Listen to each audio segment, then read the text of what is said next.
શ્રી સ્વામિનારાયણ ભગવાનની જય, અક્ષર પુરુષોત્તમ મહારાજની જય, પ્રમુખ સ્વામી મહારાજની જય, ગુરુહરિ મહંત સ્વામી મહારાજની જય.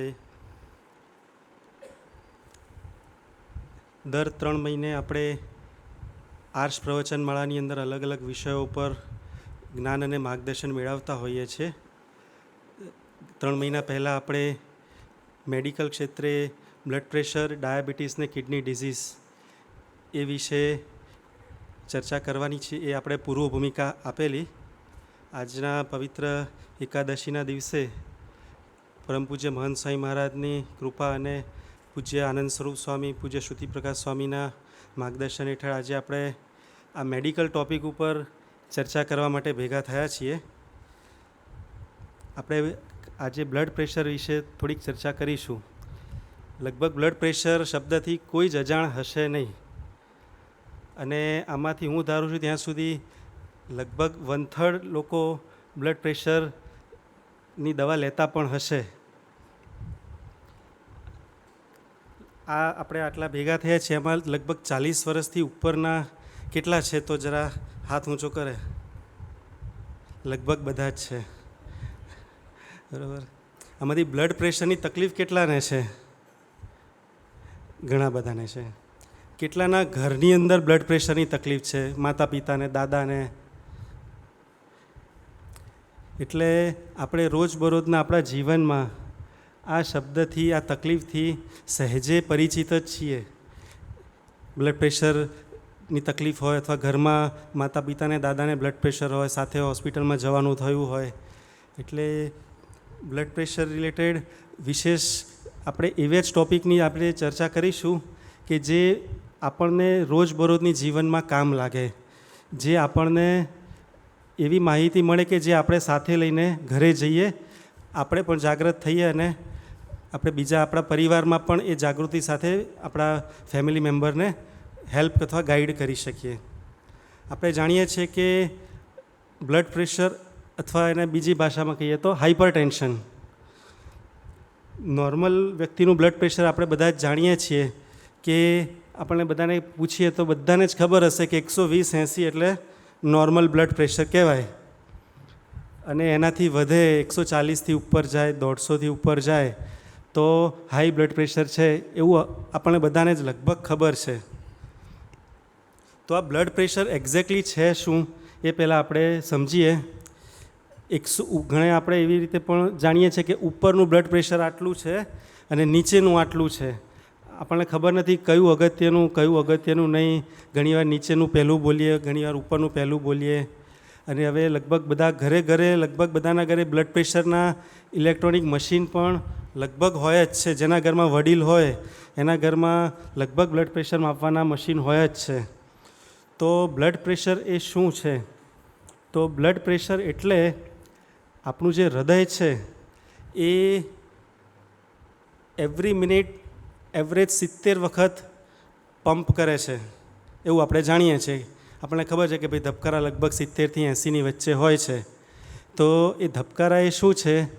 તો આપણું હૃદય એક એવું એન્જિન છે જે જન્મ્યા ત્યારથી ચાલે છે અને આપણે જીવીશું ત્યાં સુધી ચાલવાનું છે. આ એન્જિન દર મિનિટમાં 70 વાર પંપ કરે છે બ્લડને, એટલે 24 કલાકમાં 1 લાખ વખત પંપ કરે છે. આપણા શરીરની અંદર જ આવું એક મશીન ચાલે છે જે દિવસમાં 1 લાખ વાર પંપ કરે છે. 1 મિનિટે બેસતું નથી. જો બેસે તો પછી પરમનન્ટલી બેસી જાય. એટલે આપણે જોઈ રહ્યા છીએ આ વિડીયોમાં કે આ રીતે આપણું હૃદયની અંદર આપણું હૃદય છે એમાં જે રેડ અને બ્લુ આપને જે દેખાય છે એ રેડ છે એ ધમની છે, આર્ટરી છે જે શુદ્ધ લોહીને આખા શરીરમાં પહોંચાડે છે. હૃદયની અંદરથી બધી જ નળીઓ નીકળે છે અને ધીરે ધીરે અહીંયાથી નીકળેલી નળી મગજના છેવાડાના કોષ સુધી અને પગના છેવાડાના કોષ સુધી એની બ્રાન્ચીસ પડતી જાય, એમાંથી નાની કેપિલરીઝ બનતી જાય અને છેક છેવાડાના કોષ સુધી એ એક થ્રસ્ટ જે હૃદય આપે છે એ છેક સુધી લોહી પહોંચાડે છે. કારણ લોહી દ્વારા શરીરના એક કોષને ન્યુટ્રિયન્ટ્સ અને ખાસ કરીને ઓક્સિજન જેના લીધે આપણા શરીરના એક એક કોષ જીવંત રહે છે. એ ન્યુટ્રિશન અને ઓક્સિજન પહોંચાડવાનું કામ, સૌથી વાઇટલ કામ આ હૃદય એની આ આર્ટિરિયલ સિસ્ટમ દ્વારા કરે છે. તો બ્લડ પ્રેશરમાં સિસ્ટોલિક બ્લડ પ્રેશર આપણે જોઈએ તો સિસ્ટોલિક બ્લડ પ્રેશર એટલે કે હૃદય જે થ્રસ્ટ કરે છે, જે પંપ કરે છે, એ જે પાવર છે, એ જે પ્રેશર છે, that is systolic blood pressure, જેને આપણે ઉપરનું બ્લડ પ્રેશર કહીએ છીએ કે મારું ઉપરનું બ્લડ પ્રેશર આટલું રહે છે. એટલે હૃદય દ્વારા એ જે આખું આર્ટરીનું નેટવર્ક છે, આપણે પાઇપલાઇન સમજીએ અથવા વાયરિંગ સમજીએ, એ નેટવર્કમાં એક થ્રસ્ટ મારે એટલે જે બ્લડ હૃદયે ફેંક્યું એ છેવાડાના કોષ સુધી પહોંચી જાય. અત્યારે આ બધા આ ડાબો હાથ ઊંચો કરો અને આ જમણા હાથથી આ કાંડા પાસે ત્રણ આંગળી રાખીને ચેક કરો તો તમને તમારી પલ્સ ફીલ થશે.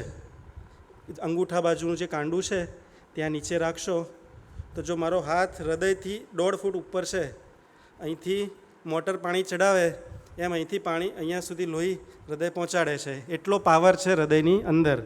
જો બ્લડ પ્રેશર ઓછું થાય તો અહીં સુધી બ્લડ પહોંચે નહીં, મગજ સુધી બ્લડ પહોંચે નહીં અને વ્યક્તિને અંધાર આવે અને કોલેપ્સ થઈ જાય. એટલે આ કામ હૃદય જે લોહી પહોંચાડવાનું કરે છે, જે થ્રસ્ટ કરે છે, that is systolic blood pressure, that is આપણે કહીએ ઉપરનું બ્લડ પ્રેશર.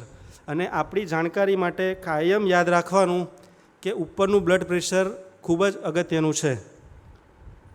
એના આધારે જ આપણે બધી સારવાર અને એ બધું ટાર્ગેટ કરીએ છીએ. હવે એના પછી આવે છે કે ડાયાસ્ટોલિક બ્લડ પ્રેશર અથવા નીચેનું બ્લડ પ્રેશર. આ પણ આપણે ટર્મથી પરિચિત લગભગ બધા છીએ કે નીચેનું બ્લડ પ્રેશર. તો ડાયાસ્ટોલિક બ્લડ પ્રેશર એ શું છે? તો આપણી જે કંઈ આ આર્ટરીઓનું નેટવર્ક છે, જે કંઈ પણ અહીંથી હૃદયમાંથી નીકળેલી બધી જ ધમનીઓ કેપિલરીઝની અંદર, એ કેપિલરીઝની અંદર એક રેઝિસ્ટન્સ હોય છે, અવરોધ હોય છે, જે હૃદય જે પંપ કરે છે એની સામે એ અવરોધ ઊભો કરે છે એમના રિકોઇલિંગ દ્વારા. કારણ કે આપણું જે આ હૃદય અને એની આજુબાજુ જે આર્ટરીનું નેટવર્ક એવું છે, આપણે કલ્પના કરીએ કે એક ઇલાસ્ટિક સ્ટ્રક્ચર છે આખું જ.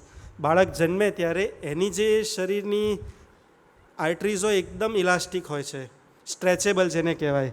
જેમ જેમ ઉંમર થાય, જેમ જેમ 20 વર્ષ, 40 વર્ષ, 60 વર્ષ, 80 વર્ષ, 90 વર્ષ, એમ એમ એ જે આર્ટરીઝ છે, ધમની છે, એની જે દિવાલો છે એની અંદર કેલ્શિયમ જમા થતું જાય, બીજા પણ તત્વો બધા ડિપોઝિટ થતા જાય, કોલેજન જમા થતું જાય વધારે, અને એના લીધે એની ઇલાસ્ટિસિટી જે છે એ ઓછી થતી જાય.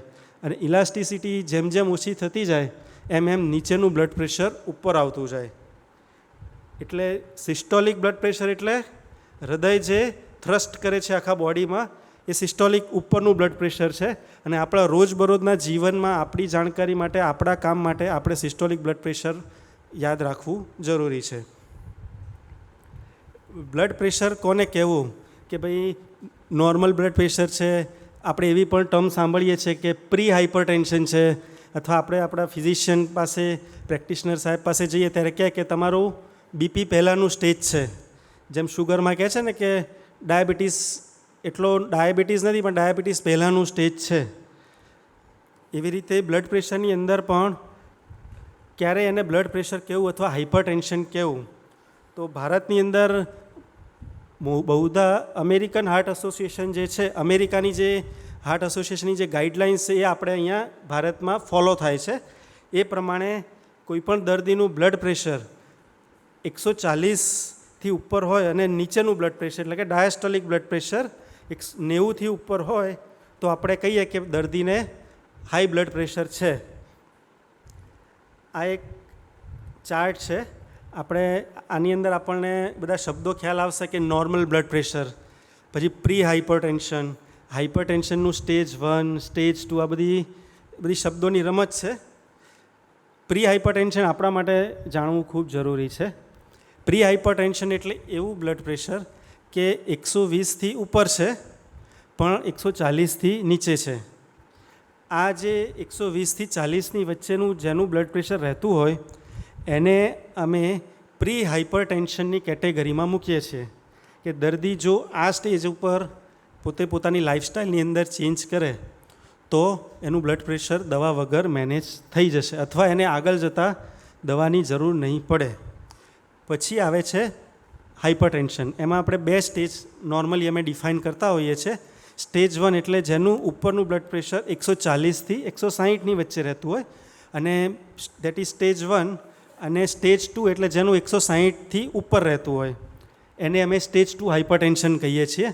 જો 180થી ઉપર બ્લડ પ્રેશર જાય તો એ એલાર્મિંગ કન્ડિશન છે. દર્દીએ અથવા સગાએ તરત જ એલર્ટ થવું જોઈએ અને બને એટલું જલ્દી પોતાના ડૉક્ટરનો સંપર્ક કરવો જોઈએ, કારણ કે જો આટલું બ્લડ પ્રેશર હોય તો દર્દીને ઇમરજન્સી થવાનો, કોમ્પ્લિકેશન થવાનું જોખમ રહેલું છે. બ્લડ પ્રેશર પછી નેક્સ્ટ ટોપિકમાં આપણે જોઈશું ડાયાબિટીસ. એ બધા લાઇફસ્ટાઇલ રિલેટેડ ડિઝીઝ છે, અથવા નોન કમ્યુનિકેબલ ડિઝીઝ પણ અમે કહીએ છીએ. This are all lifestyle problems. એટલે લાઇફસ્ટાઇલ એટલે શું? હું ને તમે સવારે ઉઠીએ, રાત્રે સૂઈએ, ખાલી રાત્રે સૂઈએ એટલું નહીં, રાત્રે કેવી રીતે સૂઈએ છીએ, કેટલું સૂઈએ છીએ, કેવી ઊંઘ લઈએ છીએ, એ પણ આપણી લાઇફસ્ટાઇલનો ભાગ છે. એટલે સવારે ઉઠ્યા ત્યારથી જે કંઈ પ્રવૃત્તિ કરીએ છીએ, આપણે રેસ્ટ કરીએ છીએ, નેક્સ્ટ ડે મોર્નિંગ સવાર સુધી જે કંઈ આપણે પ્રવૃત્તિ કરી, આપણું જીવન જીવીએ છીએ, દેટ ઇઝ અવર લાઇફસ્ટાઇલ. અને આ તકલીફો લાઇફસ્ટાઇલ સાથે જોડાયેલી છે. એટલે આપને સમજમાં આવતું હશે કે લાઇફસ્ટાઇલ આપણી જો ચેન્જ કરીએ તો બ્લડ પ્રેશર થતું પણ અટકે, હોય તો ઇમ્પ્રુવમેન્ટ પણ થાય. બ્લડ પ્રેશર કેવી રીતે માપવું? આ એક ખાસ સમજવા જેવી વસ્તુ છે કે ઘણાના ઘરે ઇલેક્ટ્રોનિક બ્લડ પ્રેશરના મશીન હશે જ, એવું માનું છું. અને જેને બ્લડ પ્રેશરની તકલીફ હોય એને ઘરે ઇલેક્ટ્રોનિક બ્લડ પ્રેશરનું મશીન આવું આવે છે, એ બધાએ વસાવવું જ જોઈએ, કારણ કે એક એવું સાધન છે જેને મદદથી આપણને બહુ ઇમ્પોર્ટન્ટ ઇન્ફોર્મેશન મળી શકે બ્લડ પ્રેશર, પલ્સ રિલેટેડ.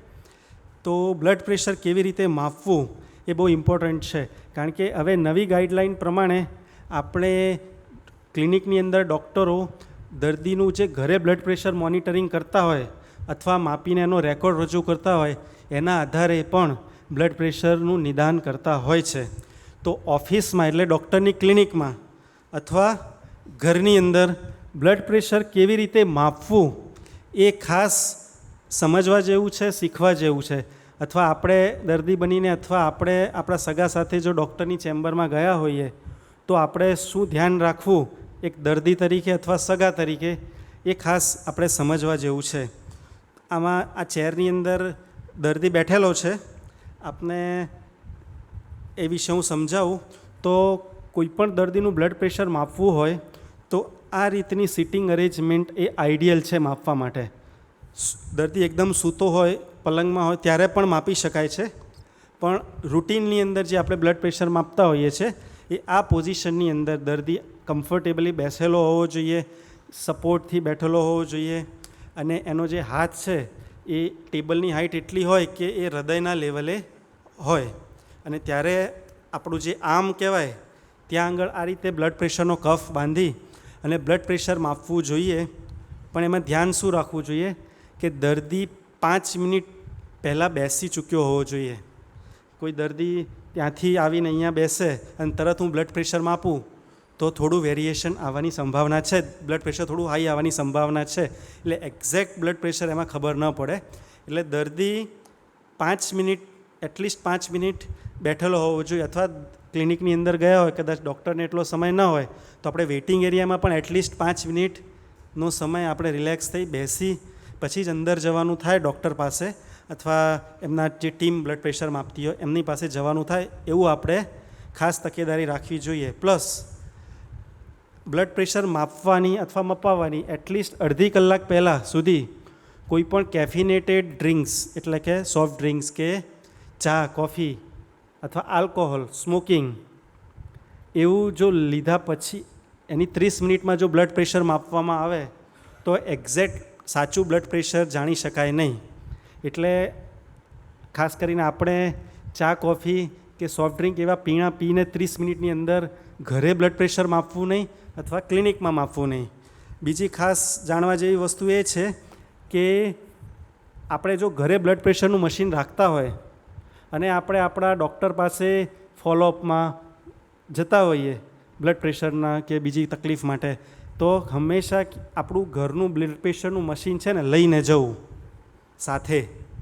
અને ડૉક્ટર સાહેબ ત્યાં જ્યારે મર્ક્યુરીથી જે સ્ફિગ્મોમેનોમીટરથી જે બ્લડ પ્રેશર માપે એના ફિગર્સ, અને આપણે બહાર નીકળીને ત્યાં બહાર બેસીને અથવા અંદર જતાં પહેલાં આપણે બહાર બેસીને એ આપણા ઇલેક્ટ્રોનિક મશીનથી આપણું બ્લડ પ્રેશર માપી લેવું. એટલા માટે કે જે ઇલેક્ટ્રોનિક બ્લડ પ્રેશર મશીન છે એ સ્ફિગ્મોમેનોમીટરનું જે બ્લડ પ્રેશર મશીન છે એના જેટલું એક્યુરેટ કહી શકાય નહીં. એનાથી એની વેલ્યુમાં 10%, 15% પ્લસ માઇનસ આવી શકે છે. પણ આપણું એક જ મશીન હોય અને આપણે આપણા ડૉક્ટરની ક્લિનિકમાં જે સ્ફિગ્મોમેનોમીટરથી મશીનથી માપે એની સાથે આપણે કોરિલેટ કરી રાખીએ તો આપણને આપણા પ્રેશર વિશેનો રફ આઈડિયા આવે કે આપણું મશીન ડૉક્ટરના મશીનથી કેટલું વેરિએશન બતાવે છે. એટલે આ એક આપણે સમજવા જેવી વસ્તુ છે કે આપણે જ્યારે ક્લિનિકમાં મપાવવા જઈએ અને આપણી પાસે ઘરે મશીન હોય તો એ લઈને જવું. બરાબર. એક સ્પ્રિન્ટ ટ્રાયલ અમારા મેડિકલ સાયન્સમાં થયેલો, એની અંદર આ વસ્તુ સ્ટડી થયેલી કે બ્લડ પ્રેશર હોસ્પિટલમાં ક્લિનિકમાં આવે અને તરત માપીએ અને લેબલ કરી દઈએ કે આનું નોર્મલ છે કે હાઈ છે, તો it is always not the true. એમાં એવું તારણ આવેલું છે કે એટલીસ્ટ 5 મિનિટના અંતરે 3 વાર બ્લડ પ્રેશર માપવું. આ ટ્રાયલમાં જે થયું હતું એવું હતું કે એકાંત રૂમની અંદર ઇલેક્ટ્રિક બીપી મશીનથી દર્દી 5 થી 10 મિનિટ શાંતિથી બેસે, કોઈ ડિસ્ટર્બન્સ ના હોય, ત્યારે 3 વખત એના બ્લડ પ્રેશરના અલગ અલગ રીડિંગ 5-5 મિનિટના અંતરે લેવામાં આવેલા. તો આ એની આઈડિયલ રીત છે. અને આપણે પહેલી વાર જ્યારે આપણા ડૉક્ટર પાસે બ્લડ પ્રેશરનું નિદાન થાય આપણું અથવા આપણા ફેમિલી મેમ્બરનું, તો હંમેશા 2 વાર બ્લડ પ્રેશર મપાવવું જોઈએ એ જ દિવસે. અને બંને હાથની અંદર સેમ ટાઈમે બ્લડ પ્રેશર ચેક કરવું અથવા કરાવવું જોઈએ. આ આઈડિયલ પ્રેક્ટિસ છે બ્લડ પ્રેશર નિદાન કરવાની. તો આ ટ્રાયલના આધારે એ પુરવાર થયું કે ફર્સ્ટ હેન્ડ બ્લડ પ્રેશર માપીએ છીએ અને દર્દી થોડો રિલેક્સ થાય, શાંત રહે, થોડો રિલેક્સ હોય અને પછી બ્લડ પ્રેશર માપીએ છીએ તો એની અંદર 10 થી 12 જેટલો ઘણીવાર ફરક આવે છે. એટલે આ રેકમેન્ડેશન આવેલું છે કે બ્લડ પ્રેશર આ રીતે ઓફિસની અંદર અથવા ક્લિનિકની અંદર માપવું.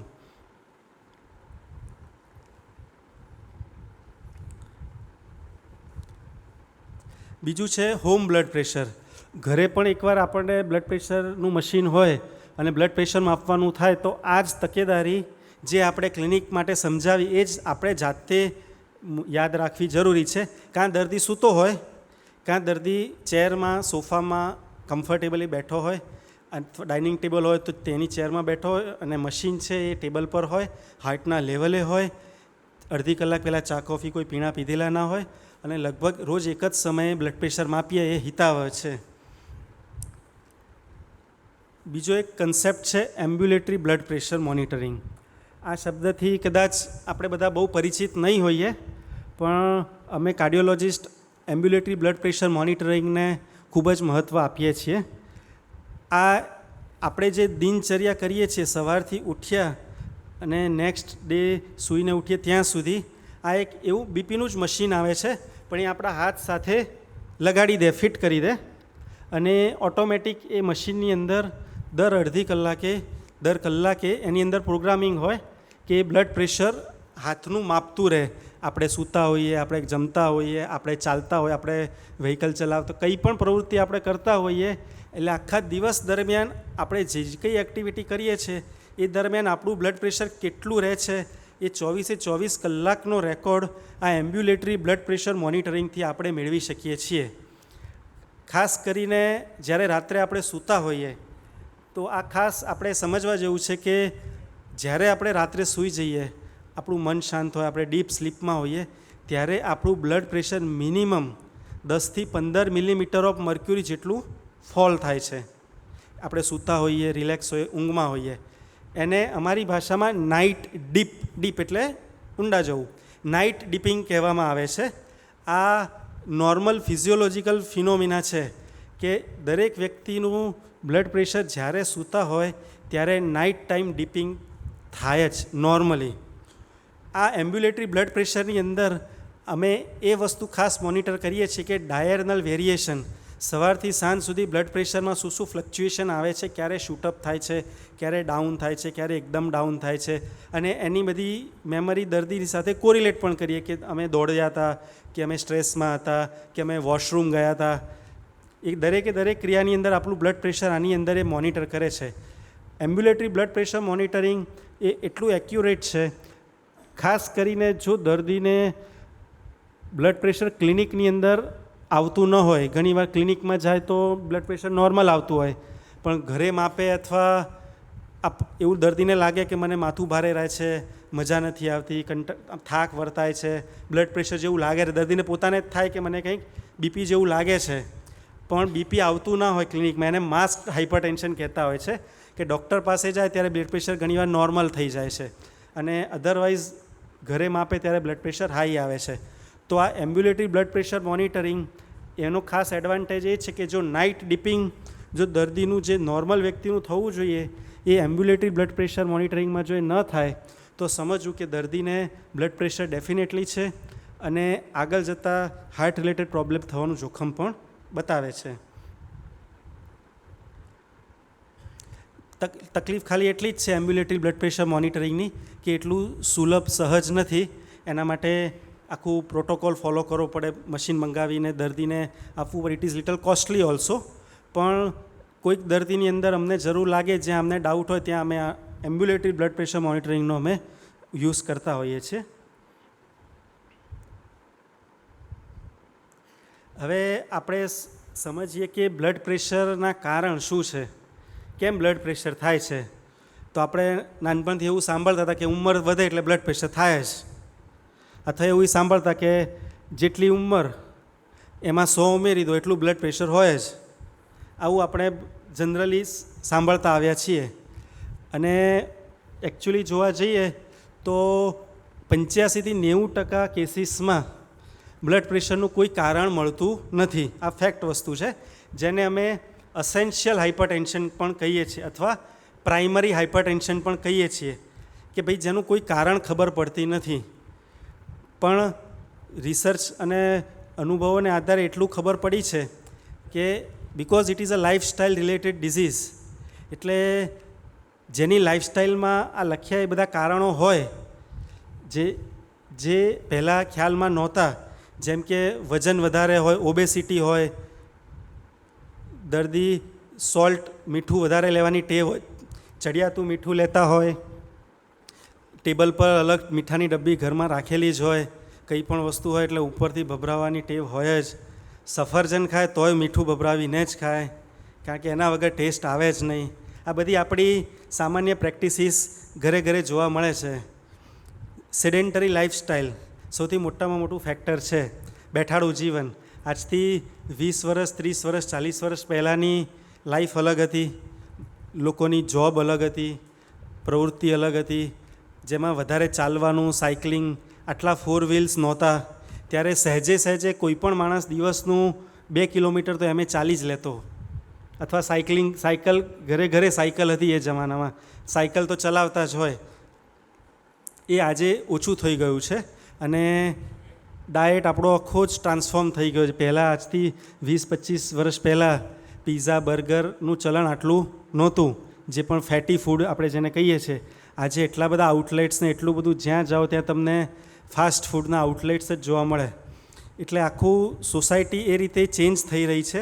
એને લીધે આપણી લાઈફસ્ટાઈલ પણ ચેન્જ થઈ છે. આપણે ઈચ્છીએ કે નહીં ઈચ્છીએ, આપણે એનો હિસ્સો બની જ ચૂક્યા છીએ. એટલે આ બધા ફેક્ટર્સ જે છે, ઓબેસિટી, હાઈ સોલ્ટ ઇન્ટેક, બેઠાડું જીવન, સ્મોકિંગ અને આલ્કોહોલ, આ પણ સમાજમાં તો પ્રચલિત છે જ. આપણે કદાચ સત્સંગી, ગુણાનુરાગી છીએ એટલે આપણે એનાથી દૂર હોઈશું, પણ આપણા બધા જે કંઈ પણ પારિવારિક રિલેટિવ્સ, ફ્રેન્ડ સર્કલમાં તો આપણે જોઈએ જ છીએ કે વ્યસન, સ્મોકિંગ, બધી જ રીતે, બીડી હોય, સિગારેટ હોય, તમાકુ હોય, ગુટકા હોય, અથવા આલ્કોહોલ હોય, આ વસ્તુ આપણા લાઈફસ્ટાઈલનો એક ભાગ છે, જે પણ બ્લડ પ્રેશર વધારે છે. આ બધા કેવા ફેક્ટર છે કે જે ચેન્જ થઈ શકે એવા છે, જે સુધારીએ તો બ્લડ પ્રેશરની અંદર સુધારો આવી શકે એમ છે. અમુક કારણો એવા છે કે જેની અંદર કોઈ ચેન્જીસ શક્ય જ નથી. આપણે જે જીન્સ DNA લઈને જન્મ્યા છીએ એ DNA આપણી સાથે લાઈફ ટાઈમ રહેવાનું છે.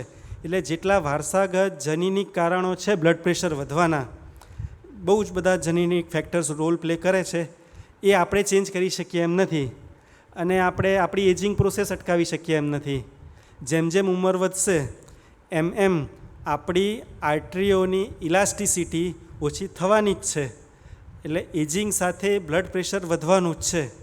આજે સર્વે પ્રમાણે જોઈએ તો દેશની અંદર 1/3 પોપ્યુલેશનને બ્લડ પ્રેશર છે. 1/3 લગભગ 30% એડલ્ટ પોપ્યુલેશનને બ્લડ પ્રેશર છે. એમાંથી 30થી 35% પોપ્યુલેશનને ખબર નથી કે એને બ્લડ પ્રેશર છે. કારણ કે બ્લડ પ્રેશર એક એવી વસ્તુ છે કે જે સાયલન્ટ છે, જે બહારે ખબર પડતી નથી, કોઈ સિમ્ટમ્સ પ્રોડ્યુસ કરતું નથી. એટલે આપણને ખબર હોતી નથી કે આપણને બ્લડ પ્રેશર છે. આ હોલની અંદર પણ એ જ રેશિયો જોઈએ તો જેટલા બ્લડ પ્રેશરના દર્દી આમાં હશે એમાંથી 20-30%ને કદાચ ખબર નહીં હોય કે એમને બ્લડ પ્રેશર છે. ચેક કરાવે તો ખબર પડે ફર્સ્ટ ટાઈમ. અમુક સેકન્ડરી કોઝિસ બ્લડ પ્રેશરના એવા હોય છે કે જે બ્લડ પ્રેશર નાની ઉંમરમાં વધારે છે. નોર્મલી 40-45-50 વર્ષ પછી બ્લડ પ્રેશર આવે એવું આપણે જાણતા હોય છે. અમુક સેકન્ડરી કોઝ એવા હોય છે કે જે કરેક્ટ થઈ શકે એવા હોય છે. એમાંથી કિડની ફેલ્યોર વિશે નીરજ સાહેબ આપણને વાત કરવાના જ છે. બીજા અમુક હોર્મોનલ પ્રોબ્લેમ્સ છે, સ્ટીરોઇડનું પ્રમાણ બોડીમાં વધી જાય, અને અમુક દવાઓ ખાસ આ જાણવા જેવું છે કે અમુક મેડિસિન્સ આપણે લેતા હોઈએ છીએ. અમુક મેડિસિન તો આપણને ડાયરેક્ટ ફાર્મસીમાંથી મળી જ જાય, કોઈ ડૉક્ટર પાસે જવાની જરૂર નહીં. 1-2 વાર એક તકલીફ માટે ડૉક્ટરે લખી આપી, પછી ડૉક્ટરને પૂછ્યા વગર આપણે દવા લઈ જ આવીએ. એમાં છે પેઇન કિલર્સ. જોઈન્ટના પ્રોબ્લેમ હોય, ઉંમર સાથે ઘૂંટણની તકલીફ હોય, કેડની તકલીફ હોય, જોઈન્ટ પેઇન હોય, એટલે તરત આપણે ડિક્લોફેનાક, એસિક્લોફેનાક આ બધી દવાઓ ઘણીવાર ડાયરેક્ટ ફાર્મસીમાંથી લઈને આવતા હોઈએ છીએ. અને તકલીફ એવી હોય કે આપણે ખાતા જ જઈએ, થાય એટલે ખાતા જ જઈએ. આ બધી દવાઓ ખાસ કરીને સ્ટીરોઇડ્સ અને પેઇન કિલર્સ, અમુક હોર્મોનલ મેડિસિન્સ, એ બધી બ્લડ પ્રેશર વધારે છે. ખાસ અમુક દવાઓ એવી છે જે ડિપ્રેશન માટે વપરાય છે, એન્ઝાયટી માટે વપરાય છે, અમુકને સ્લીપ ન આવતી હોય તો ઊંઘ આવવામાં સેડેટિવ્સ, એ બધી જ દવાઓ બ્લડ પ્રેશર વધારે છે. એટલે આ બધા કારણો બ્લડ પ્રેશર વધારવા માટે જવાબદાર છે. બ્લડ પ્રેશર કેવી રીતે વધે છે તો બહુ ટૂંકમાં સમજાવી દઉં કે આપણે જાણીએ છીએ કે સ્વપ્નમાં સિંહ પાછળ પડે તો પરસેવો વળી જાય, અથવા કોઈને લઘુ પણ થઈ જાય ઉઠે ત્યારે. તો મન ને શરીર સાથે સીધો સંબંધ છે, આપણે બધાને ખબર છે. બસ એ જ વસ્તુ છે કે આપણું જે મન છે, આપણું જે નર્વસ સિસ્ટમ છે, એને આપણા આર્ટરીયલ અને કાર્ડિયોવાસ્ક્યુલર સિસ્ટમ સાથે સીધો સંબંધ છે. જો આપણે ઉજાગરો કરીએ, જો આપણે સ્ટ્રેસ લઈએ, સ્મોકિંગ કરીએ, આ બધા ફેક્ટરથી આપણું સિમ્પેથેટિક નર્વસ સિસ્ટમ છે એ ઉત્તેજિત થાય, એ આપણા હાર્ટને પંપ વધારે કરાવે, ધબકારા વધારે, જે આર્ટરીઝ છે એનું સંકોચન વિસ્તરણ થતું હોય એને વધારે સ્પાઝમ કરે, એને કોન્ટ્રેક્ટ કરે અને બ્લડ પ્રેશર શૂટઅપ કરે. એક આ સૌથી ઇમ્પોર્ટન્ટ મિકેનિઝમ છે. આર્ટરીની પોતાની પણ મિકેનિઝમ હોય છે જેની અંદર આર્ટરી પોતે જ રિલેક્સિંગ અને કોન્સ્ટ્રિક્શન થાય એવા હોર્મોન્સ પ્રોડ્યુસ કરતું હોય છે. બ્લડ પ્રેશર કંટ્રોલ કરવાનું સૌથી ઇમ્પોર્ટન્ટ મિકેનિઝમ છે કિડનીઝ, જેના વિશે નીરજ સાહેબ આપણને વાત કરશે. કિડની એ બ્લડ પ્રેશર રેગ્યુલેટ કરવાનું સૌથી ઇમ્પોર્ટન્ટ ઓર્ગન આપણા બોડીમાં જ છે. હવે બ્લડ પ્રેશરના સિમ્ટમ શું છે? આ તો સાયલન્ટ કિલર છે, ખબર જ નથી. અહીંયા કોઈ 190-200 બીપી લઈને પણ બેઠું હોય તો કંઈ તકલીફ નહીં હોય, આરામથી બેઠા હશે. આ એવો રોગ છે કે એકદમ સાયલન્ટ કિલર છે. જ્યારે કોમ્પ્લિકેશન્સ થાય, જ્યારે મોટી તકલીફ થાય ત્યારે જ ખબર પડે કે હાઈ બ્લડ પ્રેશર હતું. તો સૌથી ઇમ્પોર્ટન્ટ સિમ્ટમ શું છે કે કોઈ સિમ્ટમ જ નથી. એ સિમ્પ્ટોમેટિક સાયલન્ટ કિલર છે. આ જેમ ડાયાબિટીસ પણ છે. પણ જો બ્લડ પ્રેશરને લીધે બોડીની અંદર ડેમેજ થાય, કોમ્પ્લિકેશન્સ થાય, જે પણ ઓર્ગન્સને આ વધારે પ્રેશરથી બ્લડ ફ્લો થાય અને એને લીધે કિડનીને, બ્રેઇનને, ફેફસાને, હાથ પગની નસોને તકલીફ થાય, આંતરડાની નસોને તકલીફ થાય, તો અલગ અલગ સિમ્ટમ આવી શકે. સૌથી કોમન સિમ્ટમ બ્લડ પ્રેશરનું છે હેડેક, માથું દુખે. હવે માથું તો એમનેમાં દુખે છે, બીપી ના હોય તો દુખે છે, તો બ્લડ પ્રેશર છે તો એના લીધે દુખે છે એ પણ સમજવું જરૂરી છે. તો ખાસ કરીને જ્યારે બ્લડ પ્રેશરને લીધે માથું દુખે તો માથાની પાછળના ભાગમાં દર્દીને દુખાવો વધારે થાય. એટલે આ એક ડિફરન્શિએટિંગ ફેક્ટર ધ્યાનમાં રાખવું કે જ્યારે પણ માથું દુખે તો એને ઇગ્નોર ન કરવું, એકવાર બીપી ચેક કરાવી લેવું. બરાબર. ઘણા બધા દર્દી એવા હોય છે જેને પહેલી વાર બ્લડ પ્રેશર ત્યારે જ ખબર પડે છે કે માથું દુખતું હતું ને ચેક કરાયું ને બીપી આવી ગયું. બીજા સિમ્ટમ્સ જે છે કે દર્દીને થાક વર્તાય, જો હૃદયના કોમ્પ્લિકેશન્સ થાય, હૃદયમાં એટેકની શરૂઆત થાય, એન્જાઇનાનો દુખાવો થાય બ્લડ પ્રેશરને લીધે, તો છાતીમાં દુખાવો થાય, શ્વાસ ચડી શકે, છાતીમાં ભાર લાગે, ચાલવાથી દબાણ આવે, ભીંસ આવે. જો આંખોની અંદર, બ્રેઇનની અંદર બ્લડ પ્રેશરથી તકલીફ થાય તો વિઝન બ્લર થવા માંડે, દેખાતું ઓછું થઈ જાય, ઝાંખા પાવા માંડે, અચાનક લકવો મારી જાય. આ બ્લડ પ્રેશરના કોમ્પ્લિકેશનના સિમ્ટમ્સ છે. એટલે ખાસ કરીને આપણને કંઈ પણ તકલીફ જેવું લાગે તો એકવાર બ્લડ પ્રેશર તો બધાએ ચેક કરાવી જ લેવું. બીજું એક સિમ્ટમ છે કે નાકમાંથી લોહી ફૂટે, આપણે કહીએ નસકોરી ફૂટી. બરાબર. નસકોરી બાળકમાં ફૂટે અલગ હોય અને વડીલમાં ફૂટે અલગ હોય. એટલે નસકોરી ફૂટી એને ક્યારેય લાઇટલી લેવી નહીં મોટી ઉંમરે. એ હાઈ બ્લડ પ્રેશરનું સૌથી one of the important complication અને સિમ્ટમ છે. આની અંદર આપણે જોઈએ છીએ કે શરીરનું એક ઓર્ગન છે, ખાસ કરીને કિડની, બ્રેઇન, આંખો અને માઇક્રો સર્ક્યુલેશન જે બધે જ ફેલાયેલું છે. જેને હાઈ બ્લડ પ્રેશર આટલા ફોર્સથી લોહી પંપ થાય છે, જે નળીઓની અંદરની દિવાલને ડેમેજ કરે છે, જે કોષોને, જે ઓર્ગન્સ છે એ ઓર્ગન્સને ડેમેજ કરે છે, અને પછી ગ્રેજ્યુઅલી એ બધા ઓર્ગન ફેલ થતા જાય છે. આ રીતે જોવા જઈએ તો આ આપણી આર્ટરીઝ છે, એની અંદર જે પીળું દેખાય છે એ કોલેસ્ટ્રોલનો બ્લોકેજ છે. આ સૌથી ઇમ્પોર્ટન્ટ કોમ્પ્લિકેશન છે જે હાર્ટ એટેક માટે જવાબદાર છે. હાઈ બ્લડ પ્રેશર હોય, આટલા પ્રેશરથી હૃદયને જે સપ્લાય કરતી નળી છે એમાં જો બ્લડ ફ્લો થતું હોય, જ્યાં જ્યાં બ્રાન્ચિંગ પોઈન્ટ્સ હોય ત્યાં આટલા શિયર ફોર્સથી બ્લડ પસાર થાય તો એની અંદરની ત્વચા ડેમેજ થતી જાય. જેવી અંદરની ત્વચા ડેમેજ થાય ત્યાં કોલેસ્ટ્રોલ આવીને જમા થાય. પછી ધીરે ધીરે દર્દીનું કોલેસ્ટ્રોલ હાઈ હોય, સેડેન્ટરી લાઇફસ્ટાઇલ હોય, સ્મોકિંગ હોય, બીજા બધા ફેક્ટર હોય, ડાયાબિટીસ હોય, એ બધા ફેક્ટર ભેગા થઈ અને અંદરની દિવાલ પર ધીરે બ્લોકેજ બનાવવાનું શરૂ કરે. અને એ બ્લોકેજ 70%થી વધારે થાય ત્યારે દર્દીને અંજાયના થાય. અને જો 100% નળી બંધ થાય, 95%થી વધારે બ્લોકેજ થાય તો હાર્ટ એટેક આવી શકે, જે જીવલેણ બીમારી છે. આ બધા હાઇપર ટેન્શનના કોમ્પ્લિકેશન્સ આપણે જોયા. એક ઇમ્પોર્ટન્ટ વાત આપણે બધાને કરવી બહુ જરૂરી છે, મેટાબોલિક સિન્ડ્રોમ, જેના વિશે કદાચ વિસ્મયભાઈ આપણને થોડી વાત કરશે. મેટાબોલિક સિન્ડ્રોમ શું છે એ આપણે જાણવું જરૂરી છે. આમાં એક ઓબેઝ વ્યક્તિ દેખાય છે ને આપને, બરાબર? તો મેટાબોલિક સિન્ડ્રોમ એક એવી એન્ટિટી છે જે આપણે બધા જ એનો શિકાર છીએ, હું પણ છું, બરાબર? મેટાબોલિક સિન્ડ્રોમમાં 4 કમ્પોનન્ટ ધ્યાનમાં રાખીએ છીએ. એક તો બ્લડ પ્રેશર અથવા બ્લડ પ્રેશર પહેલાંનું સ્ટેજ, કોઈ દર્દીનું બીપી 120થી 40ની વચ્ચે રહેતું હોય. બીજું શુગર, ડાયાબિટીસ પહેલાંનું સ્ટેજ, પ્રી ડાયાબિટીસ, જેનું ફાસ્ટિંગ શુગર 100થી 125ની વચ્ચે રહેતું હોય. જેનું વજન વધારે હોય, વજન વધારે તો કેવી રીતે માપવું? તો આપણી જે કમર છે, આપણી જે એબ્ડોમિનલ ગર્થ છે, તો આપણી કમર પુરુષોમાં 35 અથવા 36 ઇંચથી વધારે અને લેડીઝમાં 32 ઇંચથી વધારે હોય તો આપણને એબ્ડોમિનલ ઓબેસિટી છે એ કહેવાય. એટલે ઓબેસિટીનું આ એક પેરામીટર, ઓબ્જેક્ટિવ પેરામીટર એ છે કે જો મેલ્સમાં 36થી વધારે ઇંચ કમર હોય, ફિમેલ્સમાં 32થી વધારે હોય. અને ચોથો વસ્તુ છે કોલેસ્ટ્રોલ. એમાં ટ્રાયગ્લિસરાઇડ્સ અને HDL. જો ટ્રાયગ્લિસરાઇડ 150થી વધુ હોય અને HDL 40થી ઓછું હોય. આ 4 ફેક્ટર છે, blood pressure, cholesterol, pre diabetes અને એબ્ડોમિનલ ઓબેસિટી. આમાંથી જો કોઈ 3 ફેક્ટર કોઈ વ્યક્તિને હોય તો એ વ્યક્તિને મેટાબોલિક સિન્ડ્રોમ છે એવું લેબલ કરાય.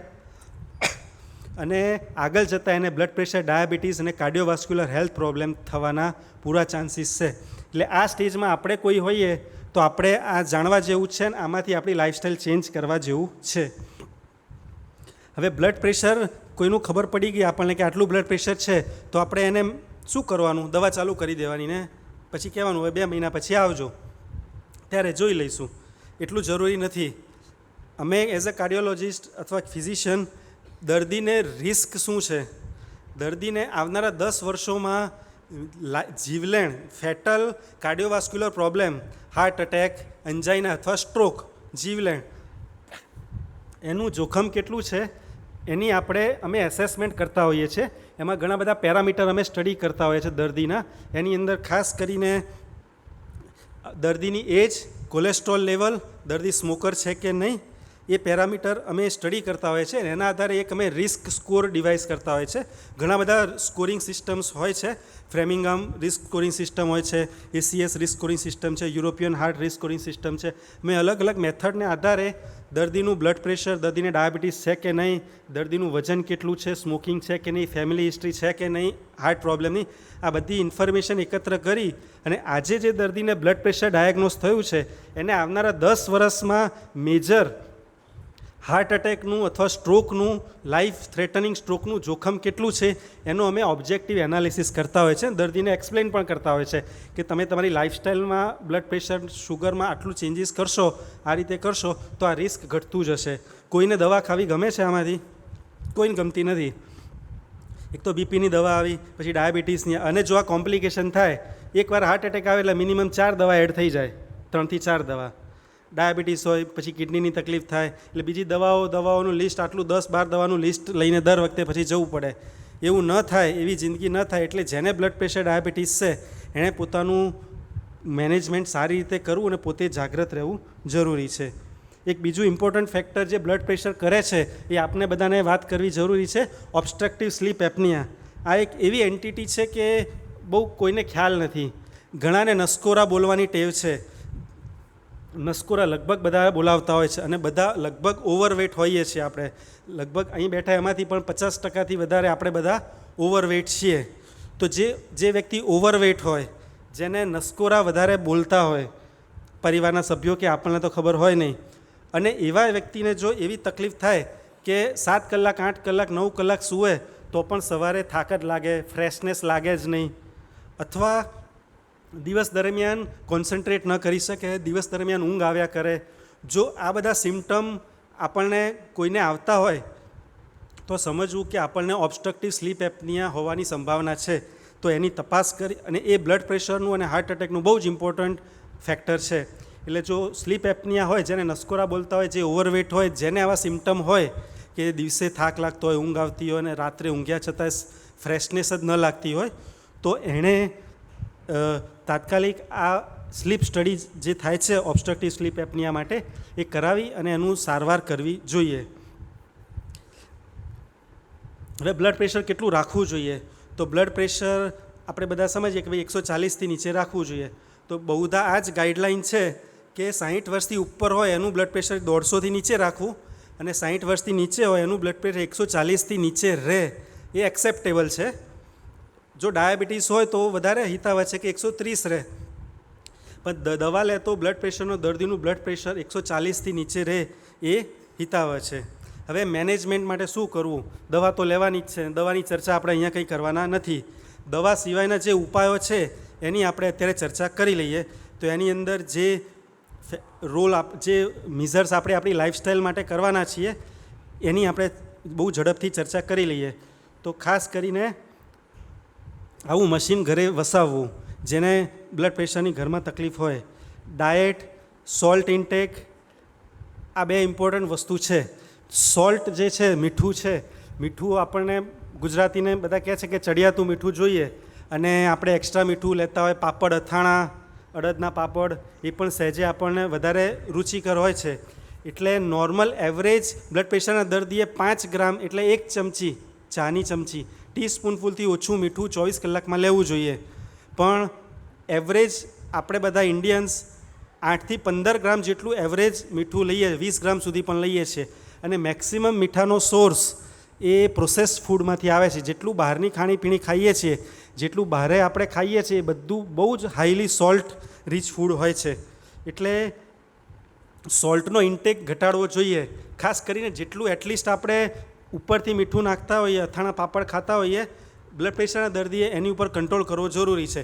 રસોઈ કંટ્રોલ કરવી એ તમારા હાથમાં નથી. તમે ઘરે કહેશો તો એ પ્રમાણે કદાચ ના પણ થાય કે ભાઈ મીઠું ઓછું નાખજો, તો કદાચ નાય નાખે, તમારું નાય ચાલે ઘરમાં. તો શું કરવું? આ તો બહુ જટિલ સમસ્યા છે. તો એટલું કરવું કે આપણે 3 ટાઈમ ખાઈએ છીએ, બરાબર? તો 1 ટાઈમ એવું કરો કે કાચું ખાવું, ફ્રૂટ, વેજીટેબલ, સલાડ, આ બધા જ વસ્તુ છે. ગાજર છે, કાકડી છે, બીટ છે, બધા જ ફ્રૂટ્સ છે. એ બધા જ રીચ સોર્સ ઓફ પોટેશિયમ અને ફાઇબર છે, જે તમારું બ્લડ પ્રેશર કંટ્રોલ કરવામાં, વેઇટ ઘટાડવામાં, બોડીની અંદર નાઇટ્રિક ઓક્સાઇડનું પ્રોડક્શન કરવામાં બહુ જ હેલ્પફુલ છે. અને રીચ સોર્સ ઓફ પોટેશિયમ છે.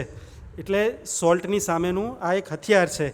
એટલે એટલું આપણે કરી શકીએ કે 3 ટાઈમ આપણે જમીએ છીએ તો આપણો બ્રેકફાસ્ટ એવો કરીએ કે બ્રેકફાસ્ટમાં આપણે ફ્રૂટ લઈએ, વેજીટેબલ મિક્સ જ્યુસ લઈએ, ફ્રૂટ જ્યુસ લઈએ અથવા બાફેલા સ્પ્રાઉટ્સ લઈએ. એટલીસ્ટ 3માંથી 1 ટાઈમનું આપણું જમવાનું જો સોલ્ટ લેસ કરીએ, મીઠા વગરનું, તો આપોઆપ આપણું જે મીઠાનો જે ડેઇલી ઇન્ટેક છે એ 1/3 જેટલો કટ થઈ જશે. આ બહુ જ સહેલો ને પ્રેક્ટિકલ ઉપાય છે. પોટેશિયમની આપણે વાત ઓલરેડી કરી દીધી. સ્મોકિંગ વિશે બહુ ચર્ચા કરીશું નહીં, લગભગ અહીંયા કોઈ સ્મોક કરતું નહીં હોય, પણ smoking is very ઇન્જરિયસ to health. A heart attack, blood pressure, diabetes, cancer, અપાર બીમારીઓનું કારક છે. એટલે સ્મોકિંગ હેલ્થ માટે બહુ જ ઇન્જુરિયસ છે. We should avoid smoking. Food related આપણે થોડીક ચર્ચા બહુ જ બ્રીફમાં કરી લઈએ કે અન્ન એવું મન અને રોગે ભોગે રોગ ભય એમ આપણે કહીએ છીએ. એટલે બ્લડ પ્રેશર વધારવામાં આપણો આહાર એ સૌથી ઇમ્પોર્ટન્ટ રોલ પ્લે કરે છે. તો આપણે અત્યારે જે કંઈ પણ ફૂડ ખાઈએ છીએ, આપણે પોતાની જાતને અંદર એનાલાઇઝ કરીએ, 2 ટાઈપના ફૂડ ખાઈએ છીએ. એમાં ડાબી બાજુ દેખાય ડેડ ફૂડ છે એક, પછી એક રિફાઇન્ડ ફૂડ છે, એક એનિમલ બેઝ ફૂડ છે અને એક વોટર પુઅર ફૂડ છે. અને સામેના ટેબલમાં જુઓ લિવિંગ ફૂડ છે, હોલસમ ફૂડ છે અને પ્લાન્ટ બેઝ ફૂડ છે. આ નેક્સ્ટ આપણે જોઈએ આપણને ખ્યાલ આવી જશે કે આપણું અત્યારનું ખાવાનું આ છે બધું, બરાબર ને? અને બધાને ભાવે છે, મને ભાવે છે, બરાબર છે? જેટલું પણ કંઈ પેક ફૂડ છે બજારમાં મળે છે પેકિંગમાં, એ ફૂડ નથી, એ પ્રોડક્ટ છે. શું છે? આ સમજી રાખવાનું. It is very highly rich in sodium અને કોલેસ્ટ્રોલ.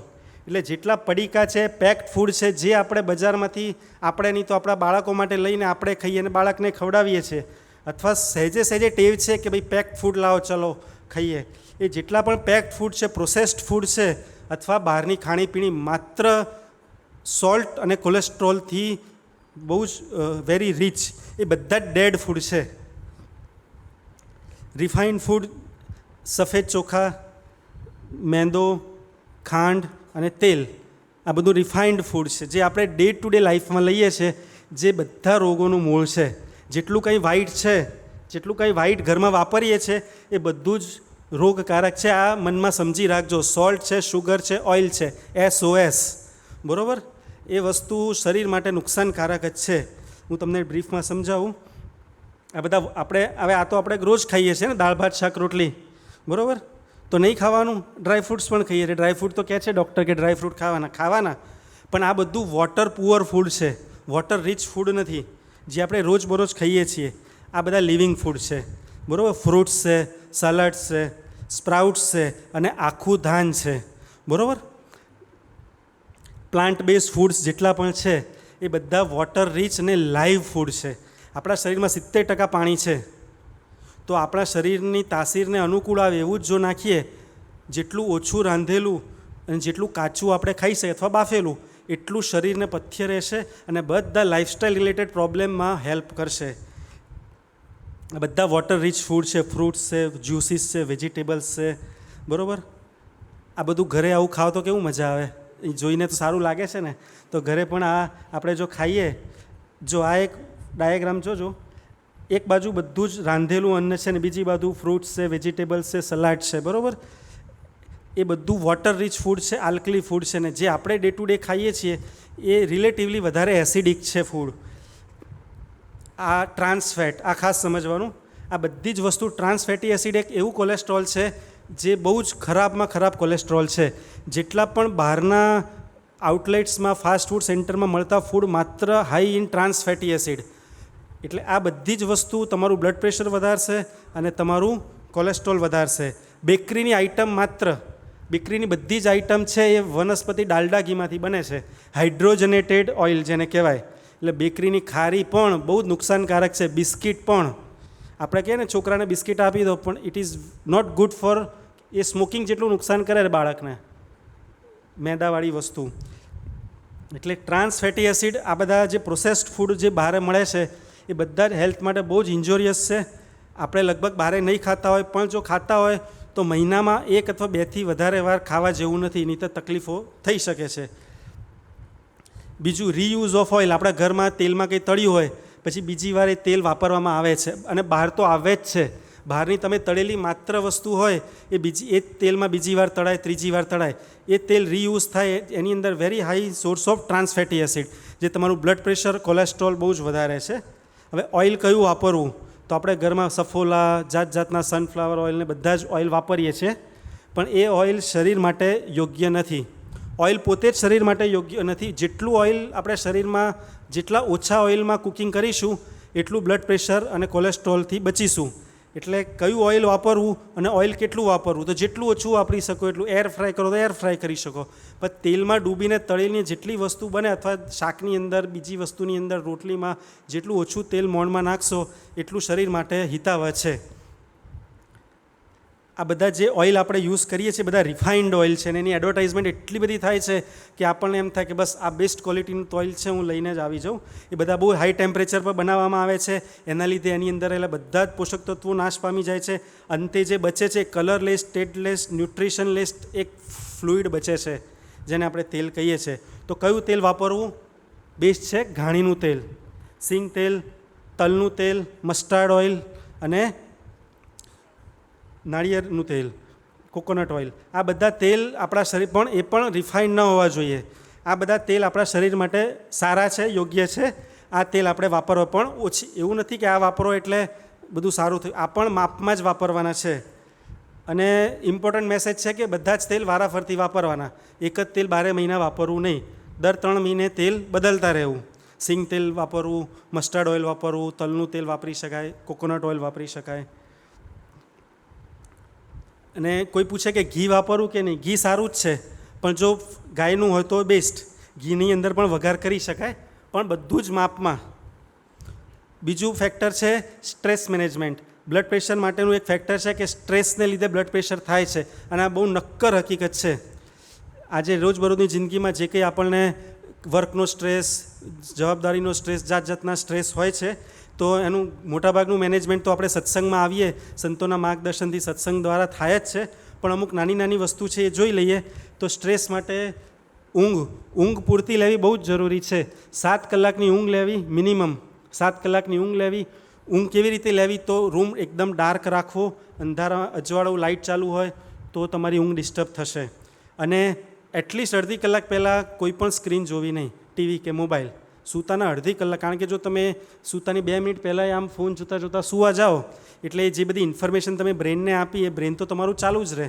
એને કારણે તમને ડીપ સ્લીપ આવશે નહીં. ડીપ સ્લીપ આવશે નહીં એટલે બ્લડ પ્રેશર વધતું જશે. એટલે સ્લીપ જે આપણા કંટ્રોલમાં છે, બરાબર, તો શાંતિથી 7 કલાકની સ્લીપ લેવી. મેં કહ્યું એવી રીતે, તો હેલ્થ માટે સારું રહેશે. અને અમુક બ્લડ પ્રેશરની દવા લેવા છતાં પણ જો કંટ્રોલમાં ન રહેતું હોય તો આ બધા કારણ હોઈ શકે છે. કે ઓબેસિટી છે, લાઇફસ્ટાઇલ ચેન્જ કરવાની જરૂર છે. અમુક દવાઓ લેતા હોય તો આપણે ઘણીવાર 2-3 દવા પણ લેતા હોય છે બ્લડ પ્રેશરની, છતાં બીપી કંટ્રોલમાં નથી આવતું. તો આ બધા એના કારણ છે કે આપણે આપણી લાઇફસ્ટાઇલની અંદર ચેન્જ કરવાની જરૂર છે. બીજું છે વેઇટ મેનેજમેન્ટ. આપણે ડાયટ અને એના દ્વારા ઘણું બધું વેઇટ મેનેજમેન્ટ માટે સમજી જ ગયા છીએ કે વેઇટ લૂઝ કરવું બહુ જ જરૂરી છે. તો એક્સરસાઇઝ કેટલી કરવી?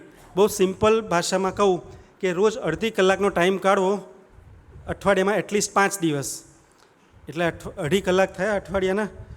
તો એટલીસ્ટ રોજ 30 મિનિટ આપણે ચાલવું જોઈએ, અઠવાડિયામાં 5 દિવસ. બીજી જે પણ એક્સરસાઇઝ આપણે કરતા હોય એ કરી શકીએ છીએ, જે બ્લડ પ્રેશર ઘટાડવામાં, આર્ટરીઝની ઇલાસ્ટિસિટી મેન્ટેન કરવામાં અને હાર્ટ એટેકનું, સ્ટ્રોકનું જોખમ ઘટાડવામાં બહુ જ મોટો રોલ પ્લે કરે છે. એટલે વોકિંગ આપણે રેગ્યુલર અથવા કોઈ પણ ફોર્મમાં એક્સરસાઇઝ રેગ્યુલર કરવી જોઈએ. આ બધા વોકિંગના બેનિફિટ્સ છે. બીજું લેક્ચર શરૂ થાય ત્યાં સુધી જોઈ લો. વોકિંગથી આટલા બધા બેનિફિટ્સ થાય છે. ઇમ્યુનિટી ઇમ્પ્રૂવ થાય છે, જોઇન્ટ્સનું લુબ્રિકેશન થાય છે, નસો સ્ટ્રેચ થાય છે, નસોની ઇલાસ્ટિસિટી ઇમ્પ્રુવમેન્ટ થાય છે, હાર્ટ એટેકનું જોખમ ઘટે છે, વજન ઉતરે છે, સ્ટ્રેસ ઓછો થાય છે, ફીલ ગુડ હોર્મોન્સ રિલીઝ થાય છે. બધા જ એડવાન્ટેજ વોકિંગના છે. જોગિંગ થાય તો જોગિંગ બેસ્ટ. વોકિંગ એટલીસ્ટ આપણે 30 મિનિટ કરીએ રોજ, એટલો મેસેજ લઈને આપણે જઈએ. જય સ્વામિનારાયણ. શ્રી સ્વામિનારાયણ ભગવાનની જય. અક્ષર પુરુષોત્તમ મહારાજની જય. ગુણાતીતાનંદ સ્વામી મહારાજની જય. ગુરુહરિ પ્રમુખ સ્વામી મહારાજની જય. પ્રગટ ગુરુહરિ મોહન સ્વામી મહારાજની જય. અહીંયા બ્લડ પ્રેશરની હમણાં વાત થઈ તો એક પ્રસંગ સ્વામી યાદ આવ્યો. 2014ની સાલમાં પ્રમુખ સ્વામી મહારાજ જ્યારે ગાંધીનગર પધાર્યા હતા, અહીંયાથી પછી અમેરિકા યાત્રા માટે જવાનું હતું અક્ષરધામની, અને એ વખતે એમની સાથે હું હતો. એટલે આ બ્લડ પ્રેશરની વાત થઈ અને આ જ હોલની વાત હતી એટલે એ વાત પ્રસંગ યાદ કરીએ છીએ. પ્રમુખ સ્વામી મહારાજ જ્યારે સારંગપુરથી પધાર્યા અહીંયા, તો ઓલમોસ્ટ ત્યાંથી નીકળીને અહીંયા પધાર્યા ત્યારે 6 કલાક થઈ ગયા હતા એમને. અને આખો હોલ પેક હતો, સંતો બધા હરિભક્તો બેઠા હતા. દર્શન આપવા કે નહીં એનો નિર્ણય મારે લેવાનો હતો. એટલે પાછળ બ્લડ પ્રેશર મારે ચેક કરવાનું હતું પ્રમુખ સ્વામી મહારાજનું. એટલે બ્લડ પ્રેશરની વાત થઈ એની વાત છે. અને આ જ હોલમાં બાપાએ આવવાનું હતું. એટલે પહેલાં નક્કી થયું કે ભાઈ પહેલાં બોલાવો, ડૉક્ટરને બોલાવો. એટલે ફટાફટ આવ્યા કે ભાઈ બ્લડ પ્રેશર ચેક કરો. હવે બાપાની તાસીર કેવી કે બહુ તો 2 થી 3 કલાક એમનું બ્લડ પ્રેશર સ્ટેબલ રહે, પછી ડ્રોપ થઈ જતું હતું. અને યુઝ્યુઅલી 100 નીચે જાય તો કંઈ બીજું કાર્યવાહી ના કરાય. બાપાનું એવરેજ બ્લડ પ્રેશર 110ની આજુબાજુ રહેતું. એટલે મને એવું કે ભાઈ 6 કલાક નીકળી ગયા છે, આ ઉંમર, હાર્ટની તકલીફ, કદાચ ઓછું હોઈ શકે. એટલે બ્લડ પ્રેશર મેં ચેક કર્યું બાપાનું, અને આશ્ચર્યની વચ્ચે ઇટ વોઝ 120. હજુ મને યાદ છે. અને પછી ગ્રીન સિગ્નલ આપી, કેમ કે ટાઈમિંગ વોઝ ઇમ્પોર્ટન્ટ, કે બાપાને ખાલી દર્શને લાવીને 2 મિનિટમાં પાછા લઈ જવા, થોડીક વાર રાખવા, શું કરું, depends on the blood pressure. એટલે આજે એ સ્મૃતિ થઈ.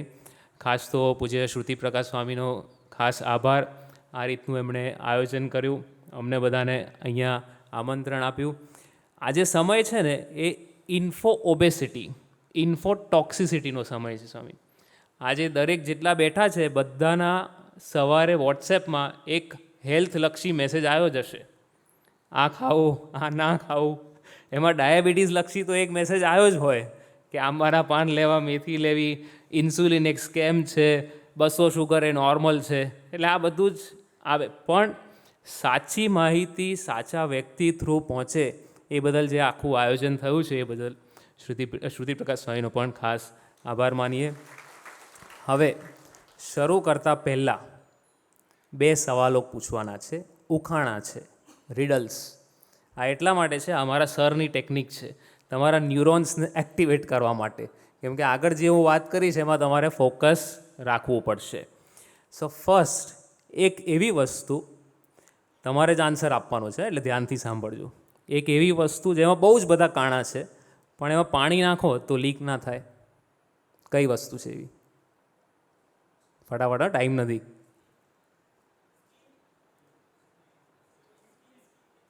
નો, નોટ સ્કિન.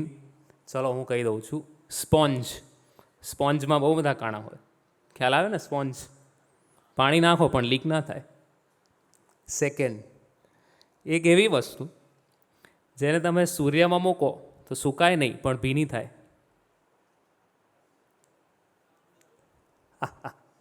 ચાલો, પરસેવો. Okay, got it. ઠીક છે, ચાલો. સો ધીસ, આ એક એક્સરસાઇઝ છે તમને એક્ટિવ કરવા. હવે ફોકસ ઓન ધીસ. જે હું વાત કરવા જઈ રહ્યો છું બહુ જ અગત્યની છે.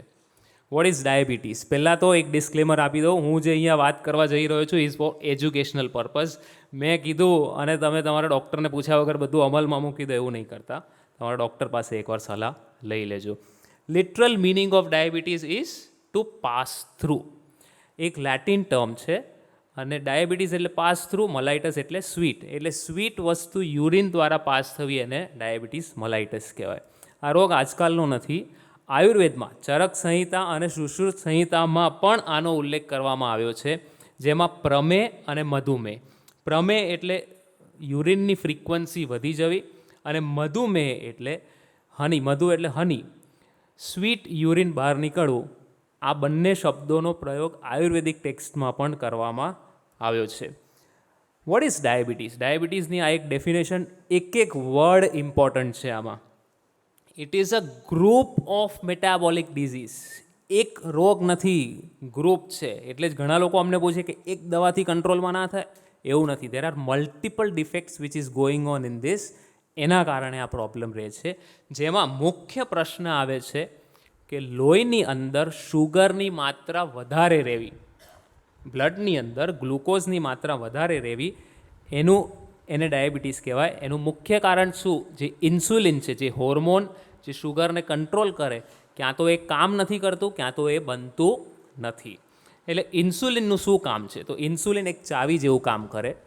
જે ચાવી આ સેલની અંદર, એ ચાવી ખોલો, એનું તાળું ખોલો એટલે દરવાજો ખુલે, એ સેલની અંદર ગ્લુકોઝ એન્ટર થઈ જાય, લોહીની અંદર ગ્લુકોઝ રહે નહીં. સમજી ગયા? ચાવી હોય, સેલની અંદર એ ચાવી લાગે, તાળું ખુલે, દરવાજો ખુલે અને ગ્લુકોઝ અંદર જતું રહે. So that is the function of insulin. ડાયાબિટીસમાં ક્યાં તો ઇન્સ્યુલિન બનતું નથી, ક્યાં તો કામ નથી કરતું. એના આધારે બે પ્રકારના ડાયાબિટીસ હોય. એક પ્રકાર છે ટાઈપ 1 ડાયાબિટીસ, જેમાં ચાવી જ નથી બનતી, એટલે ઇન્સ્યુલિન બનતું જ નથી. ઇન્સ્યુલિન જ ના બને તો તાળું કેવી રીતના ખોલવાનું છે? એટલે ગ્લુકોઝ તમારું બ્લડની અંદર રહે.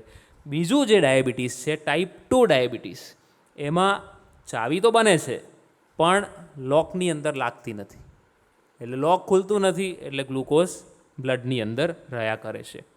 સો મોટા ભાગના diabetes are type 2 diabetes. Type 1 is 10%, type 2 is 90%.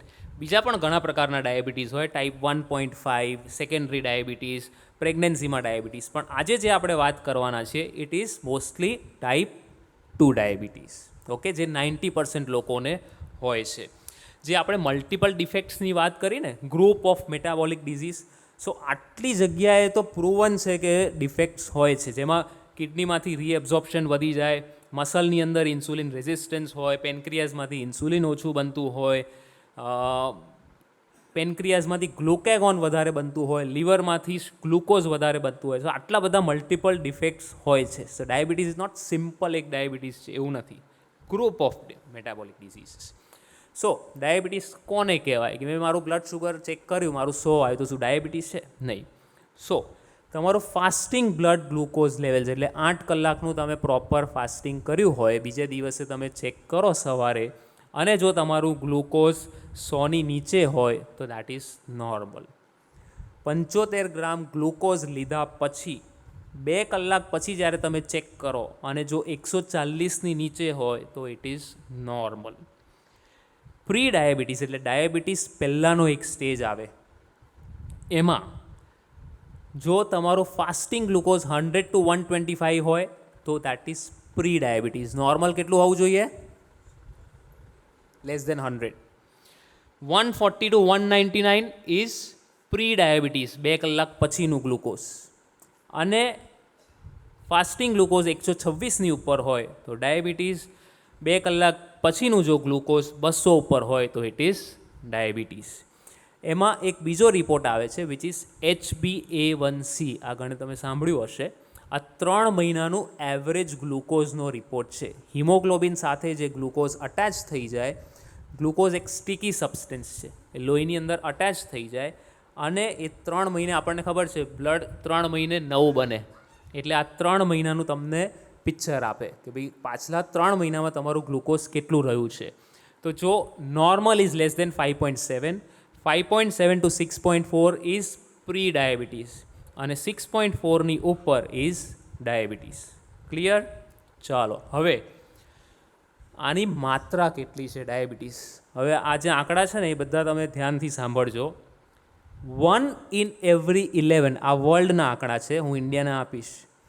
11માંથી 1 વ્યક્તિને ડાયાબિટીસ છે આજે. એમાં આયરની શું છે? 2 વ્યક્તિ જેને ડાયાબિટીસ છે એમાંથી એકને ખબર જ નથી કે મને ડાયાબિટીસ છે. એટલે 50% લોકોને ખ્યાલ જ નથી કે ભાઈ મને ડાયાબિટીસ છે. ઓકે, આ છે ઇન્ડિયાના આંકડા. જે 11માંથી 1ને છે ને, ઇન્ડિયામાં 6માંથી 1 વ્યક્તિને આજે ડાયાબિટીસ છે. 101 મિલિયન એટલે 10 કરોડ લોકોને આજની તારીખમાં ભારતમાં ડાયાબિટીસ છે. ગુજરાતની પોપ્યુલેશન 6-6.5 કરોડ છે. એટલે ગુજરાતમાં આખા બધા ગુજરાતીઓને તમે ભેગા કરો અને મલ્ટીપ્લાય બાય 2 કરો, એટલા લોકોને અત્યારે પ્રેઝન્ટલી ઇન્ડિયામાં ડાયાબિટીસ છે. એની સાથે પ્રી ડાયાબિટીસ એટલે જે લોકોને ડાયાબિટીસ પહેલાંનો સ્ટેજ છે એવા કેટલા લોકો છે? 13 કરોડ, 136 મિલિયન, જે આગળના 6 મહિનામાં, વર્ષમાં, 2 વર્ષમાં જેમને ડાયાબિટીસ આવી જશે. Okay, so got the magnitude કેટલું મોટું છે આ છે એનો ગ્રાફ. ઉપર છે જે રેડ કલરનું દેખાય છે ને right side, that is all urban, અને નીચે છે રૂરલ. આ ડાયાબિટીસનો ગ્રાફ છે અને નીચેના છે પ્રી ડાયાબિટીસ. આખું રેડ તમે જોઈ શકો છો. મોર દેન આખા ભારતમાં અર્બન એરિયાઝમાં મોર દેન 10% લોકોને ડાયાબિટીસ છે. એટલે 100માંથી 10 વ્યક્તિને, 10માંથી 1 વ્યક્તિને. આ તો પ્રૂવન ડાયાબિટીસ છે. જે લોકોને ખબર નથી એ તો અલગ. ઓકે, સેમ વે આ નીચેનો જે ફિગર છે, ઉપરનું હાઇપર ટેન્શનનું છે, નીચેનું છે ઓબેસિટી. ઓબેસિટી એટલે એબડોમિનલ ઓબેસિટી, એટલે તમારું વજન વધારે. એવા કેટલા છે? તો અર્બન એરિયાઝમાં તમે જોશો તો everything is red. Almost more than 20% લોકો ઓવરવેટ અથવા તો ઓબીઝ છે.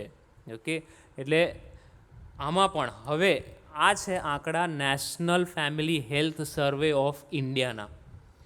27% લોકો જેમને ડાયાબિટીસ છે એમને જ ખબર છે કે મને ડાયાબિટીસ છે.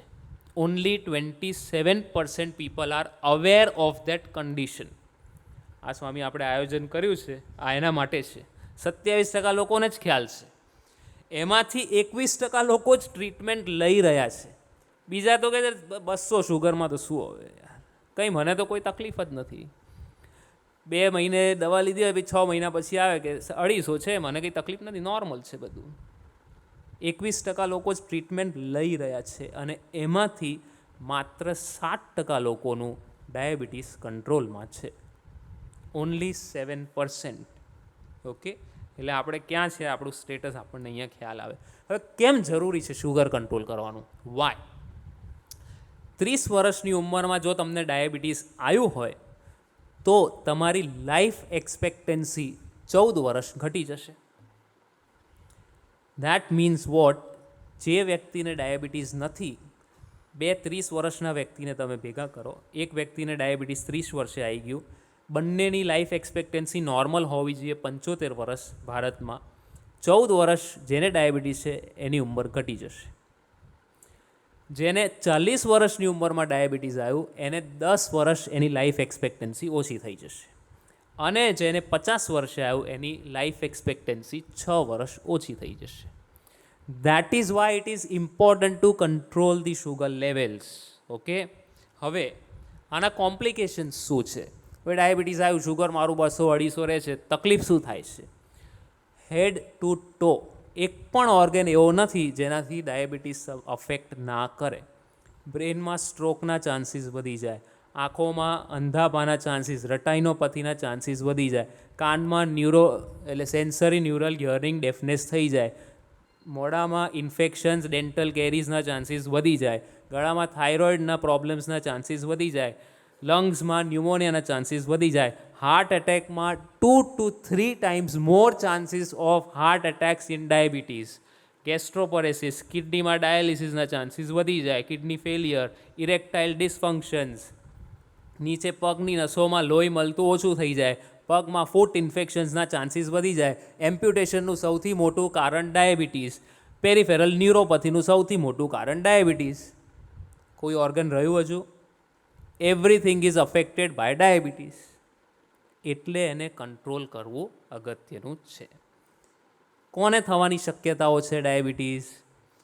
જે લોકો એક્સરસાઇઝ નથી કરતા, જે લોકોનું વજન વધારે છે, અનબેલેન્સ્ડ ડાયટ જે લોકો લઈ રહ્યા છે, these are all modifiable risk factors. Non મોડિફાયેબલમાં જે લોકોનું ફેમિલીમાં કોઈને ડાયાબિટીસ છે, એશિયન્સ, ઇન્ડિયન્સ, ચાઇનીઝ, આ લોકોને વધારે ડાયાબિટીસ કેમ થાય છે એ પણ હું સમજાવીશ. 45 વર્ષની મોટી ઉંમર છે એટલે આ લોકોને ડાયાબિટીસ થવાના ચાન્સીસ રહે. હવે ફેમિલી હિસ્ટ્રીમાં ઇમ્પોર્ટન્ટ છે. તમારા ઘરમાં કોઈને ડાયાબિટીસ હોય, એમાં પણ જે યંગસ્ટર્સ બેઠા છે, જો તમારા ફાધરને ડાયાબિટીસ છે તો તમને 41% ચાન્સ છે ડાયાબિટીસ આવવાનો. મધરને છે તો 39% ચાન્સીસ છે. બંનેને હોય તો મોર દેન 50% ચાન્સ છે તમને ડાયાબિટીસ આવી જશે. એમાં પણ જો ફાધરને 50 વર્ષની ઉંમરમાં ડાયાબિટીસ આવ્યું હોય તો બાળકોને 40 વર્ષની ઉંમરમાં આવી જશે, 10 વર્ષ વહેલા. ઓકે, ભાઈને કે કોઈ સિબ્લિંગ્સને હોય, ભાઈ કે બહેનને, તો પણ 24% ચાન્સીસ વધારે છે ડાયાબિટીસ થવાનો. બીજો એક કારણ છે સ્ટ્રેસ, જે નિગુલભાઈએ પણ વાત કરી. Stress is an important factor for diabetes. Type 2 ડાયાબિટીસના સિમ્ટમ્સ શું છે, લક્ષણો શું છે?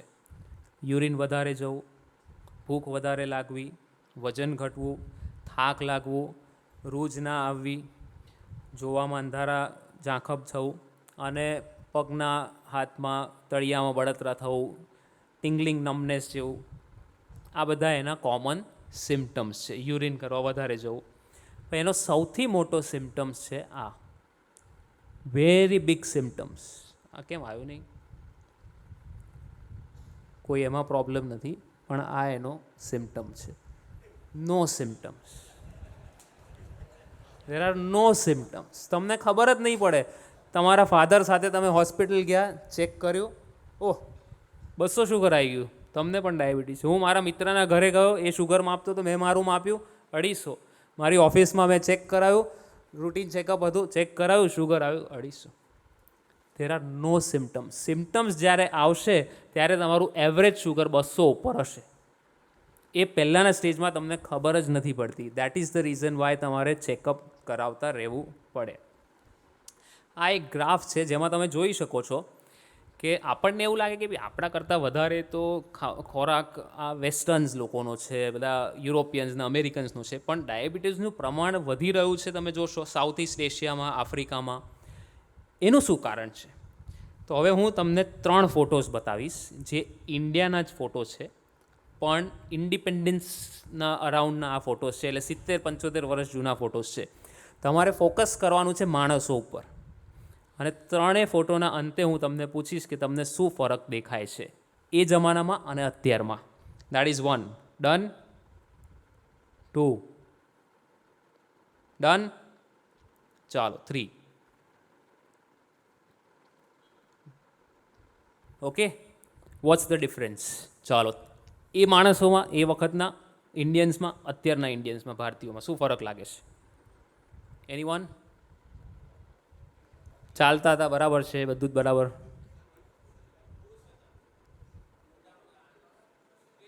Stress free is also good, fine. Active બરાબર છે. ચાલો હું કહી દઉં, we don't have the time. બધાનું બોડી કમ્પોઝિશન જુઓ તમે. આ ભાગ, પેટનો ભાગ, એવરી વન ઇઝ ફ્લેટ. જોઈ શકો છો 3 અલગ અલગ ફોટોસ છે.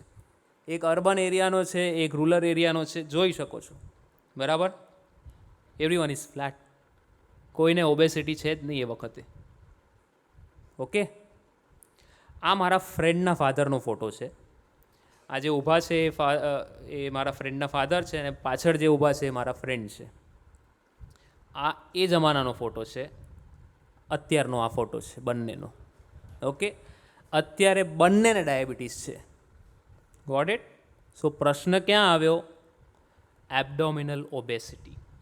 જેટલો આ ઘેરાવ વધશે એટલું તમારું ડાયાબિટીસ થવાના ચાન્સીસ વધશે. And as the BMI increases, more are the risk or chances of getting diabetes. Okay? Perfect. Half of urban Indians are obese, 2/3 are overweight, અને મેક્સિમમ રિસ્ક ઇઝ 28 થી 38 વર્ષ. ખ્યાલ આવ્યો કેમ ડાયાબિટીસ વધી રહ્યું છે? It is because of this. અને આ એક સ્લાઇડ નિકુલભાઈએ પણ બતાવી, પણ જે તમારો વેસ્ટ સર્કમ્ફરન્સ, કમરનો ઘેરાવ હોવો જોઈએ, normal is less than 94 centimetres in men, less than 80 centimetres in woman.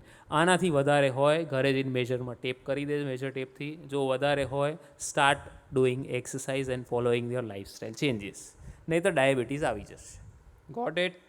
ચાલો, હવે why are Indians or Africans or Chinese at risk of diabetes? ઇન્ડિયન્સમાં કેમ ડાયાબિટીસ વધારે પ્રમાણ છે? તો જીનેટિકલી આપણે લોકો ફેમિન અને ફીસ્ટ સાયકલમાંથી પસાર થયેલા છીએ. આપણે બધાએ સાંભળેલું છે જૂના જમાનામાં કે ભાઈ બહુ દુષ્કાળ બહુ પડતા. 69 કાળની વાત આપણે બધી સાંભળેલી છે. તો એ વખતે આપણું જ્યારે ઇવોલ્યુશન થયું એઝ ઇન્ડિયન્સ, એમાં એક જીન આવ્યો, એને થ્રિફ્ટી જીન કહેવાય. તો જ્યારે દુષ્કાળ પડે ત્યારે એ જીન એક્ટિવ થાય. નોર્મલ કેસમાં શું થાય, તમે જે જમો એ સ્ટોર થતું જાય.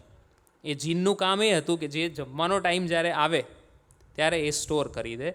કેમ કે પછી ખબર છે દુષ્કાળ આગળ આવવાનું છે, એ વખતે આ સ્ટોર કરેલી વસ્તુઓ કામ લાગશે. હવે શું પ્રોબ્લેમ થયો છે? સો આ છે થ્રિફ્ટી જીન થિયરી. એ બાળક જ્યારે માતાના ગર્ભમાં હોય ત્યારથી જ આ એક્ટિવ થઈ જાય. એ વખતે દેટ વોઝ એન એડવાન્ટેજ. પણ અત્યારે પ્રોબ્લેમ શું થયો? છેલ્લો દુષ્કાળ આપણે ક્યારે જોયો? તમે હાઈવે પર જાઓ, દર 10 મિનિટ તમને એક હોટલ જોવા મળે છે. એટલે હવે તો એવું કંઈ રહ્યું નથી. એટલે જે જીન છે એ તો એક્ટિવ છે. જેટલું ખાશો તમે એ બધું સ્ટોર થવાનું છે. And that is known as the Y paradox. Indians અને આ જે લેફ્ટ સાઈડ છે એ યુટકિન છે, right side is Yajnik. Yajnik Indian છે, યુટકિન યુરોપિયન છે. બંનેનું હાઇટ અને વેટ સેમ છે, BMI સેમ છે, પણ બંનેનું ફેટ પર્સન્ટેજ તમે જુઓ. યાજ્ઞિકમાં 21% છે, યુટકિનમાં 9% છે. સો આપણને લાગે કે હું તો લીન એન્ડ થીન છું, પણ ફેટનું પ્રમાણ વધારે છે. મસલ માસ કરતાં ફેટ માસ વધારે છે. Same way this is a European kid અને ઇન્ડિયન કિડ. ઇન્ડિયન કિડનું વજન ઓછું છે, છતાંય એમાં ફેટ માસ વધારે છે. એની સામે તમે યુરોપિયન કિડને જુઓ, એનું વજન વધારે છે પણ ફેટ માસ ઓછું છે. That is the reason why we Indians are at high risk of diabetes. એમાં આ પ્રોસેસ્ડ ફૂડ એન્ટર થયું. એક તો ઓલરેડી જીનેટિક તો પ્રોબ્લેમ છે જ આપણામાં, ખ્યાલ આવી ગયો. એમાં પ્રોસેસ્ડ ફૂડ એન્ટર થયું. પ્રોસેસ્ડ ફૂડમાં પ્રોબ્લેમ શું છે? It is nutrient deficient food. એટલે એમાં ન્યુટ્રિશન નથી, કેલરી ડેન્સ ફૂડ. એની સાથે there is a it stimulates carbohydrate અને ફેટ. એને પ્રોસેસ કરીને તમે કમ્બાઈન કરો એટલે ડાયરેક્ટ બ્રેનના જે પ્લેઝર સેન્ટર્સ છે એને સ્ટિમ્યુલેટ કરશે. એટલે તમને એ ખાવાની ઈચ્છા વધારે થશે. તમે પેટ ભરીને એકદમ જમી લો, પછી તમને એક વાડકી આઈસ્ક્રીમ આપવામાં આવશે, તમે ખાશો કે નહીં ખાઓ? એક સફરજન આપવામાં આવશે તો ખાવાશે? ના ખવાય. Reason is the pleasure centres activate થઈ જાય. આ પ્રોસેસ ફૂડ એવી રીતે બનાવવામાં આવ્યું છે. ઓકે, સો કેલરી ડેન્સ થઈ ગયું. એક ગુલાબજાંબુમાં 225 કેલરી આવે.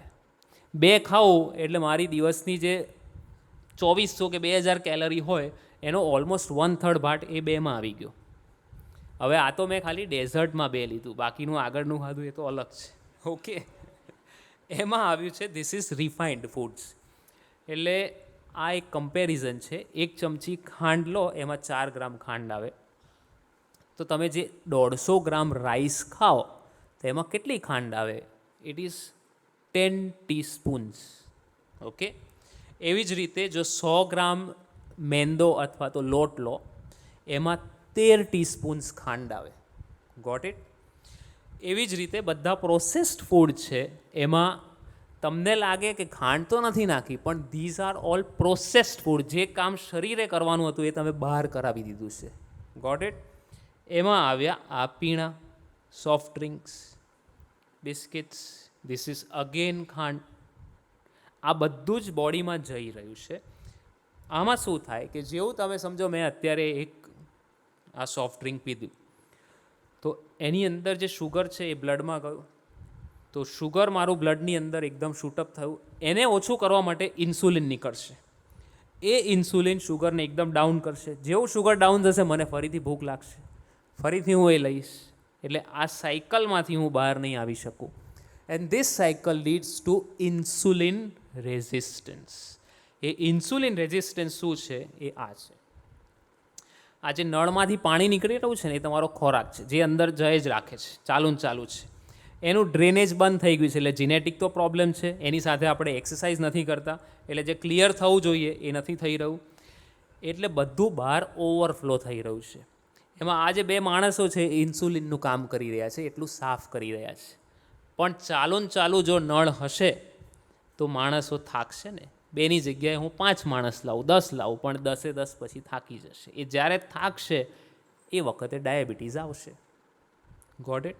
ઇન્સ્યુલિન થાકશે એટલે ઇન્સ્યુલિન રેઝિસ્ટન્સ થશે, એટલે ડાયાબિટીસ આવી ગયું. ઓકે, હવે વેરી ઇમ્પોર્ટન્ટ સ્લાઇડ.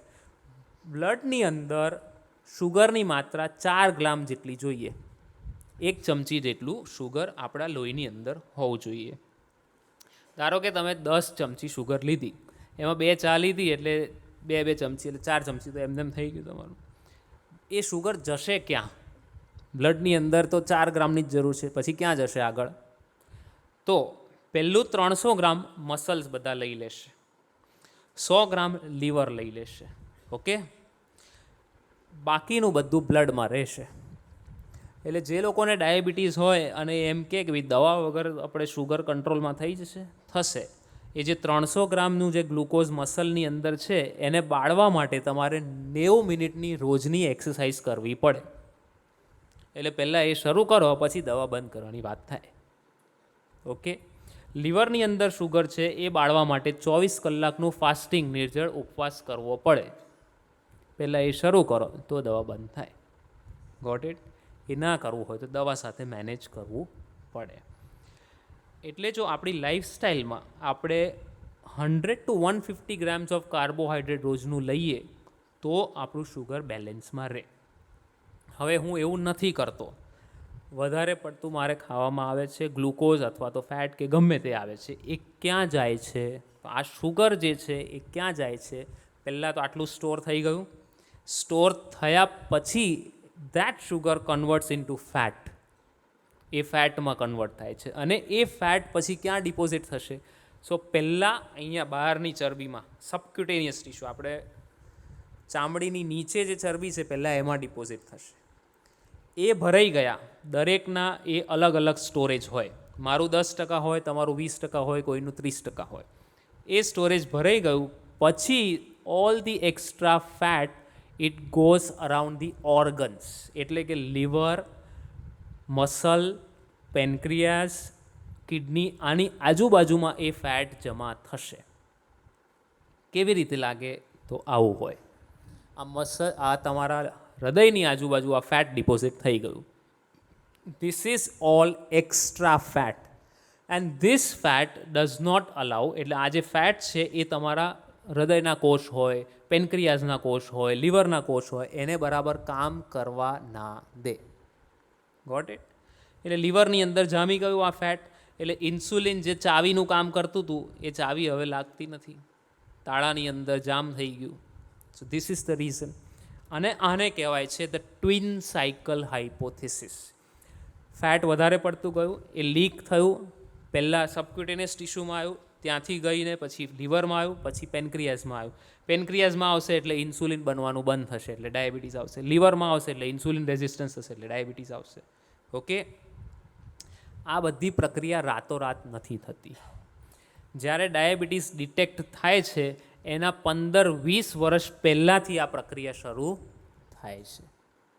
એટલે જ્યાં આ બધી પ્રક્રિયા 15-20 વર્ષની હોય, ડાયાબિટીસ આજે આવ્યું, હવે આજે ને આજે મારે રિવર્સ કરવું છે, કેવી રીતે થાય? 15-20 વર્ષથી તમે આ કરી રહ્યા છો, ઓકે.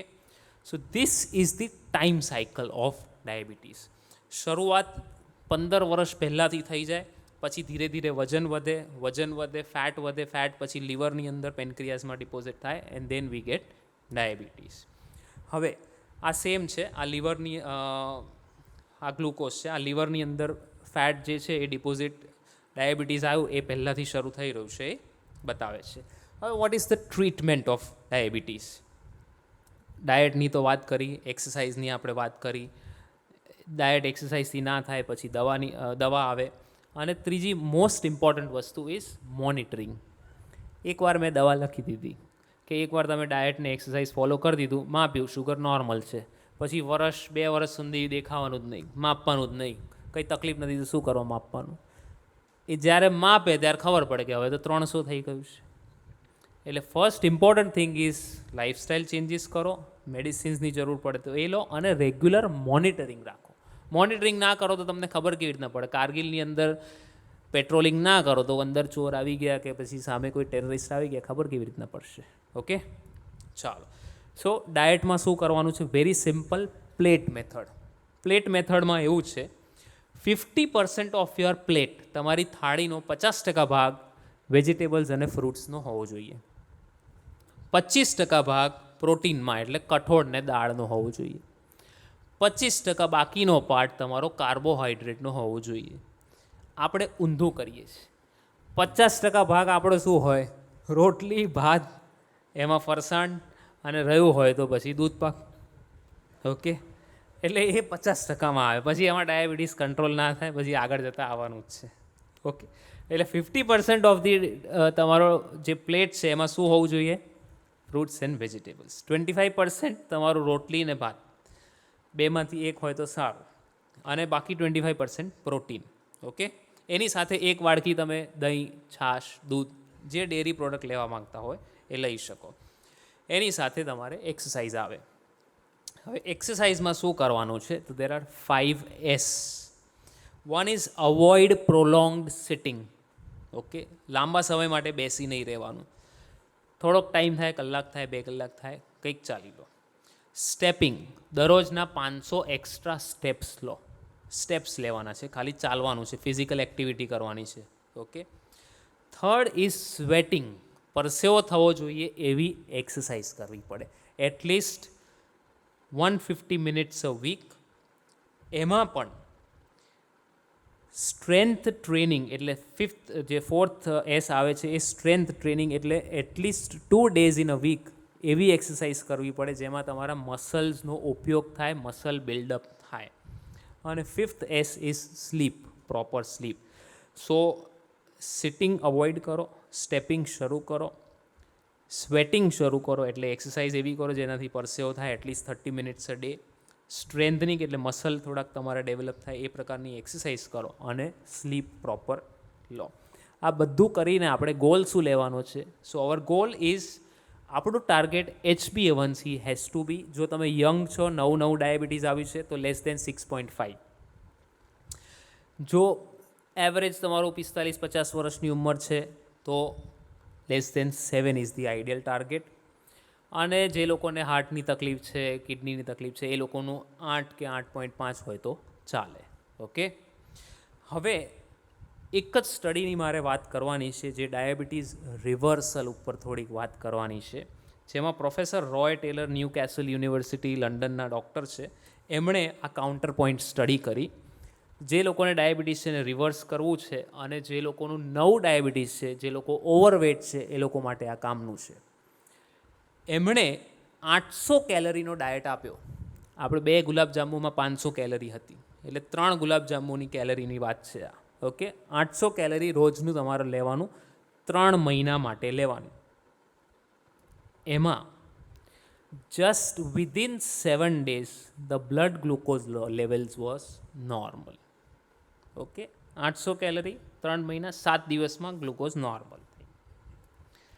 ફેટ જે લીવરની અંદર ડિપોઝિટ હતું, જે પેન્ક્રિયાઝની અંદર ડિપોઝિટ હતું, જે આપણે વાત કરી ફેટના કારણે ઇન્સ્યુલિન રેઝિસ્ટન્સને ડેવલપ થાય, જસ્ટ વિધિન 8 weeks, એટલે ઓલમોસ્ટ 2 મહિનાની અંદર એ ફેટ બધું જતું રહ્યું.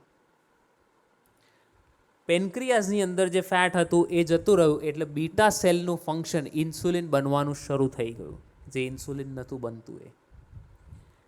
અને આ છે restoration of beta cell function. આના કારણે ઓલમોસ્ટ, આ બીજી એક એમણે સ્ટડી કરી હતી, almost 46% of the patients reverse there diabetes. અને આ એક લાસ્ટ સ્લાઇડ છે. આ જે લેફ્ટ સાઈડ છે એ પેન્ક્રિયાઝનો ફોટો છે. જેને ડાયાબિટીસ હોય એનું આવું કોરુગેટેડ પેન્ક્રિયાઝ હોય, જેમાંથી ઇન્સ્યુલિન બહુ ઓછું બનતું હોય. એમણે પછી 3 મહિના સુધી આ ડાયટ આપ્યો, અને ફરીથી પેન્ક્રિયાઝનો આ ફોટો લીધો, અને તમે રાઈટ સાઈડ જોઈ શકો છો, ઓલમોસ્ટ સેમ 2 વર્ષના અંતે બંનેનું સેમ લેવલ ઓફ પેન્ક્રિયાઝ થઈ ગયું. So if you are willing to follow 800 kilo calorie diet for 3 to 6 months, અને જો તમને નવું ડાયાબિટીસ હોય, તમે યંગ હોય, તો ડાયાબિટીસ રિવર્સ થઈ શકે છે. Thank you for the patient listening.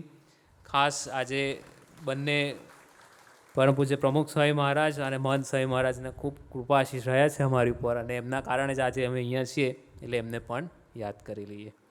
જય સ્વામી નારાયણ. સૌને જય સ્વામિનારાયણ. આપણે થોડા સમયમાં જ વધારે માહિતી મેળવી લેશું, વધારે સમય નહીં લે, જેથી કરીને પ્રશ્નોત્તરી માટે આપણી પાસે સમય બચી રહે. ડૉક્ટર વિસ્મય અને ડૉક્ટર નિકુલે ઘણું ખરું મારી ટોકનું જણાવી દીધું છે, એટલે આપણે વધારે ડિસ્કસ નહીં કરીએ. તો કિડની રોગ જાગૃતિ વિશે આજનું જે આપણું મેઇન ટોક છે, એમાં આપણે જે મુખ્ય મુદ્દા કવર કરીશું, એમાં કિડનીનું જે મુખ્ય કાર્ય છે એ, રોગના લક્ષણો, કિડની રોગની ઇટિયોલોજી એટલે કે થવાના કારણો, એમનું નિદાન, સારવાર અને છેલ્લે ટ્રાન્સપ્લાન્ટ અને અંગદાન વિશે આપણે થોડી માહિતી મેળવીશું. આપણે કિડનીની રચના અને સ્થાન જોઈએ તો આપણા પેટના પાછળના ભાગમાં, એટલે આ જગ્યાએ 2 કિડની આવેલી હોય છે. આમ તો ભગવાને કૃપા કરીને આપણને 2 કિડની આપી છે, બાકી એક જ કિડની હોય અને તંદુરસ્ત હોય તો પણ આપણું કામ ચાલી જાય. એટલે ભગવાને ખૂબ કૃપા કરીને આપણને બંને કિડની આપી છે બધાને. તો હવે એમના આપણે કિડનીના મુખ્ય કાર્ય જોઈએ તો કિડનીને આપણે બોડીનું ઉત્સર્જન અંગ કહીએ છીએ. ઉત્સર્જન એટલે શું છે કે શરીરનો કચરો બહાર કાઢવો. તો કિડનીના કાર્યોમાં શરીરમાંથી આપણે વધારાનો કચરો બહાર કાઢવો, શરીરમાંથી વધારાનું પાણી બહાર કાઢવું, પ્લસ આપણા બોડીના મિનરલ્સ જેવા કે sodium, potassium, calcium, magnesium, phosphorus, uric acid એની બોડીમાં નિયમિત માત્રા જાળવી રાખવી. બીજું કે બ્લડ પ્રેશરના નિયમન માટે આપણે નિકુલભાઈએ વાત કરી કે કિડની દ્વારા એક રેનિન નામનું હોર્મોન બનતું હોય છે, ઉત્સેચક. તો એ આપણા બોડીના બ્લડ પ્રેશરના નિયમન માટે ખૂબ મહત્ત્વનો ભાગ ભજવતું હોય છે. ચોથું જોઈએ કે આપણે હિમોગ્લોબિન કે જેને આપણે લોહીના ટકા પણ કહીએ છીએ, તો કિડની દ્વારા એક એરિથ્રોપોઇટિન નામનું તત્વ બનતું હોય છે કે જે આપણા બોડીમાં લોહીના ટકાની નિયમિત માત્રા જાળવી રાખવા માટે ખૂબ મદદ કરતું હોય છે. હાડકાની મજબૂતી માટે આપણે બધાને ખબર હોય છે કે વિટામિન ડી જરૂરી હોય છે. તો એ વિટામિન ડી આપણા શરીરમાં કિડની દ્વારા બનતું હોય છે. તો આપણે કિડનીના મુખ્ય કાર્યો જોયા. હવે આપણે જોઈએ કે આપણને કિડનીની તકલીફ થઈ હોય તો કયા લક્ષણો આપણા શરીરમાં જોવા મળે. તો આપણે મેડિકલ સાયન્સમાં કિડનીની બીમારીને 5 સ્ટેજમાં આપણે વિભાજિત કરી છે. તો એમાં જ્યાં સુધી ત્રીજું સ્ટેજ એટલે કે 50% કિડનીમાં પ્રોબ્લેમ ના થાય ત્યાં સુધી એ લાઈક બીપી અને ડાયાબિટીસની જેમ સાયલન્ટ સ્ટેજમાં હોય છે. પરંતુ 50% કરતાં વધારે અસર થાય બંને કિડનીમાં તો આપણા શરીરમાં અમુક સિમ્ટમ્સ જોવા મળે. કયા? તો કે બાથરૂમમાં ઘટાડો થવો, બીજું કે પેશાબ જે આવવાનો ફ્લો હોય એમાં તકલીફ થવી, પેશાબમાં બ્લડ પડવું, પેશાબમાં વાસ આવવી. બીજું કે સોજો, કે કિડનીની બીમારીનું જે મુખ્ય લક્ષણ છે એ સોજો, કે પગે વારે વારે સોજા આવતા હોય, સવારે ઉઠીએ ત્યારે આંખોની નીચે કે ચહેરા ઉપર સોજા આવતા હોય, પેટમાં ફૂલી ગયું હોય, પેટમાં પાણી ભરાઈ ગયું હોય, ચાલતી વખતે શ્વાસ વધારે ચડતો હોય, તો એ આપણા કિડનીના બીમારીના લક્ષણો છે. આ ઉપરાંત થાક, અશક્તિ, નબળાઈ જણાવી, કામ કરવામાં રુચિ ના જળવી, કામ કરવામાં કોન્સન્ટ્રેશન ના આવવું, ઊંઘ પૂરતી ના આવવી, એ બધા કિડનીની બીમારીના લક્ષણો છે.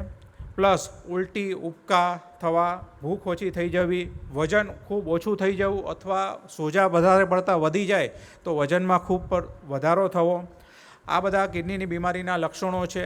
એ ઉપરાંત જો પથરીને કારણે કિડનીમાં તકલીફ થઈ હોય અથવા પેશાબમાં ઇન્ફેક્શનને કારણે કિડનીમાં થઈ હોય તકલીફ, તો આપણે કિડનીના ભાગમાં એટલે પાછળની જગ્યાએ દુખાવો થવો, અને કિડનીની બીમારી ખૂબ એડવાન્સ સ્ટેજમાં જતી હોય એટલે લાસ્ટ સ્ટેજમાં, છેલ્લા સ્ટેજમાં તો ક્યારેક વ્યક્તિ બેભાન થઈ શકે, ખેંચ આવે વગેરે સમસ્યાઓ થઈ શકતી હોય છે. હવે આપણે જોઈએ કે કિડનીની બીમારીના કારણો કયા છે. તો ડૉક્ટર વિસ્મય અને ડૉક્ટર નિકુલે જે કહ્યા છે બ્લડ પ્રેશર અને શુગર, તો 100 કિડનીના મરીજો લઈએ આપણે તો 70 પેશન્ટોમાં બીપી અને ડાયાબિટીસને કારણે કિડનીની તકલીફ ઉદ્ભવતી હોય છે. અને આપણા દેશમાં કે આપણા વિશ્વમાં આપણે ડૉક્ટર વિસ્મયે વાત કરી એ પ્રમાણે ઇન્ડિયા ડાયાબિટીસ કેપિટલ છે આખા વર્લ્ડનું, અને એમાં પણ ગુજરાત આપણે આખા દેશનું પ્રતિનિધિત્વ કરે છે. એટલે અને બીજી વસ્તુ કે નાની ઉંમરે આજે 30થી 40 વર્ષની વચ્ચે ડાયાબિટીસ અને બ્લડ પ્રેશરના પેશન્ટો ઘણા જોવા મળી રહ્યા છે.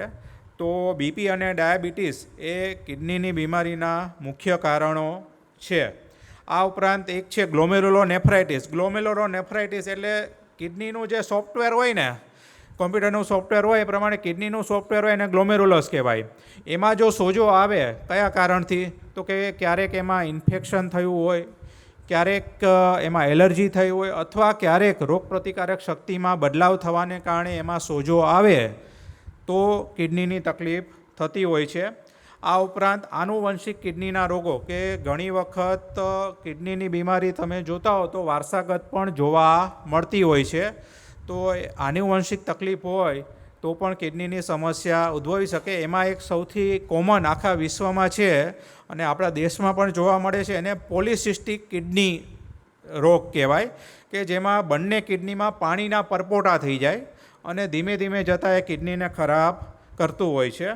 પ્લસ પથરી, તો પથરી એ કિડનીની બીમારીનું ખાસ કરીને આપણા દેશમાં 10% કેસમાં, જે 100 પેશન્ટો લઈએ કિડનીની બીમારીમાં, તો 10% કેસમાં પથરીને કારણે કિડની ખરાબ થઈ હોય તેવું જાણવા મળે છે. ખાસ કરીને આપણે ગુજરાતમાં જોઈએ તો સૌરાષ્ટ્રનો અમુક બેલ્ટ પ્લસ નોર્થ ગુજરાતનો બેલ્ટ છે કે જેમાં પાણીમાં ક્ષાર વધારે જોવા મળે છે, તો એ કિડનીમાં પથરી બનવા માટે જવાબદાર રહે છે. અને એ પથરીનો આપણે યોગ્ય સારવાર ના કરીએ તો એ સમય જતાં કિડનીમાં અસર કરી શકે છે. આપણે ઘણી વખત ખબર હશે તમને કે પથરીનો દુખાવો ઉપડે એટલે લોકો શું છે કે ક્યારેક આપણને કહેતા હોય છે કે ભાઈ બિયર લેવાથી, અમને પેશન્ટો આવતા હોય છે કે ભાઈ બિયર લેવાથી પથરી નીકળી જાય, કે એટલે ઘણા પેશન્ટો શું છે કે પથરીનો દુખાવો ઉપડે એટલે તરત સીધા દીવ, દમણ, ગોવા કે આ બહુ ઉપડી જતા હોય છે, પણ હકીકતમાં એનાથી કોઈ ફાયદો થતો નથી. આ ઉપરાંત અન્ય કારણો જોઈએ તો જોખમી ગર્ભાવસ્થા દરમિયાન ક્યારેક કિડનીની તકલીફ થઈ શકે છે. કિડનીને નુકસાન કરે એવી દવાઓના લાંબા સમય સેવન કરવાથી અથવા કોઈ દવાના આડઅસરથી કિડનીની તકલીફ થઈ શકે છે. અને ક્યારેક આપણે બોડીમાં, કિડનીમાં નહીં પણ શરીરમાં અન્ય જગ્યાએ, કે ફેફસામાં ઇન્ફેક્શન છે, આંતરડામાં ઇન્ફેક્શન છે, હાડકામાં, સાંધામાં, સ્નાયુમાં ઇન્ફેક્શન છે, મગજમાં ઇન્ફેક્શન છે, અથવા આપણે પેશન્ટ આઈસીયુમાં એડમિટ છે, ક્રિટિકલ અવસ્થામાં છે, તમે ડૉક્ટરે ક્યારેક સમજાવ્યું છે કે સેપ્ટિસેમિયા થયું છે, એટલે સેપ્ટિસેમિયા એટલે બ્લડમાં ઇન્ફેક્શન ફેલાય તો એની પણ કિડની ઉપર અસર થતી હોય છે. હવે આપણે આગળના સ્ટેજમાં જોઈએ તો કે કિડનીનું નિદાન આપણે કઈ રીતના કરી શકીએ. તો કિડનીની બીમારીનું નિદાન કરવું અથવા આપણને કિડનીની તકલીફ છે કે નહીં એ તપાસ કરવી એકદમ ખૂબ જ સરળ છે અને બિલકુલ ખર્ચા રહિત છે. તો આપણે બ્લડના રિપોર્ટ રૂટીન કરાવતા હોઈએ કે જેમાં લોહીના ટકાવારી, ક્રિએટિનિન, યુરિયા, અને બીજું કે સાધારણ યુરિનનો રિપોર્ટ, અને ત્રીજું કિડનીની સોનોગ્રાફી. તો આ સાધારણ રિપોર્ટમાં 90% કિડનીના બીમારીનું આપણું નિદાન થઈ શકે છે. અને બીજું કે આ રિપોર્ટ બધી જગ્યાએ અવેલેબલ છે, સરકારી હોસ્પિટલમાં પણ અવેલેબલ છે, અને કે તાલુકા પ્લેસે અને આજકાલ વિલેજ લેવલે પણ આ રિપોર્ટ થઈ શકે છે. એટલે અતિ સુલભ રિપોર્ટ છે અને તદ્દન બિનખર્ચાળ રિપોર્ટ છે. આગળના સ્ટેજમાં ક્યારેક અમને જરૂર પડે કે ઊંડાણમાં કિડનીની તપાસ કરવી હોય તો એ કન્ડિશનમાં અમે કિડનીની બાયોપ્સી કરતા હોઈએ છીએ. તો હવે આગળ છે કે કિડનીની બીમારીની તપાસ કોણે કરાવવી જોઈએ.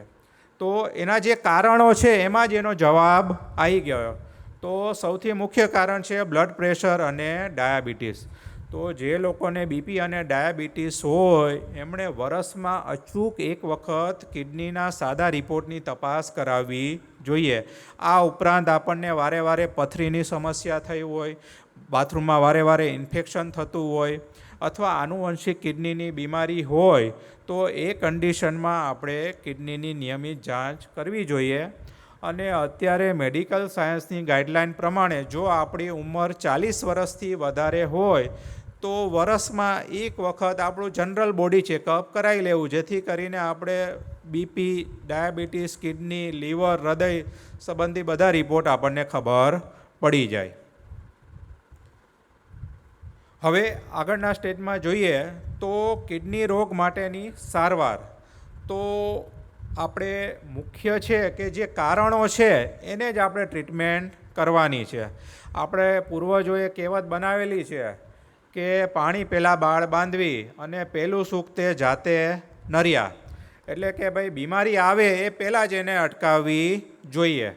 તો આપણે જે હેલ્ધી લાઈફસ્ટાઈલ આપણે ડૉક્ટર નિકુલ અને ડૉક્ટર વિસ્મયે વાત કરી કે ભાઈ ખોરાક, એક્સરસાઇઝ એ બધી વસ્તુની આપણે કાળજી રાખવાની.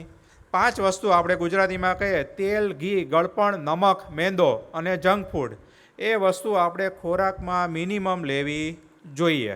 પ્લસ આપણે સ્વામિનારાયણ ધર્મમાં, અન્ય હિન્દુ વૈષ્ણવ ધર્મમાં જે ઉપવાસનું મહત્ત્વ છે તો એ એક સાયન્ટિફિકલી પણ પ્રૂવ છે કે જેથી કરીને આપણે ઉપવાસ કરીએ, ફાસ્ટિંગ કરીએ અને તેમાં આપણે કેલરી રિસ્ટ્રિક્શન કરીએ તો એ આપણા બીપી, ડાયાબિટીસ, વજન ઘટાડવામાં, કોલેસ્ટેરોલ ઘટાડવામાં અને અન્ય જે મેટાબોલિક ડિસીઝ કે લાઇફસ્ટાઇલ ડિસીઝ છે એને અટકાવવામાં ઘણી મદદરૂપ થાય છે. તો એ આપણે જીવનશૈલીમાં ફેરફાર જોયું. બીજું કે બીપી, ડાયાબિટીસ હોય તો એનું નિયમિત સારવાર કરવી, દવાઓ લેવી અને નિયમિત ડૉક્ટરની સલાહ મુજબ દવાઓ લેવી.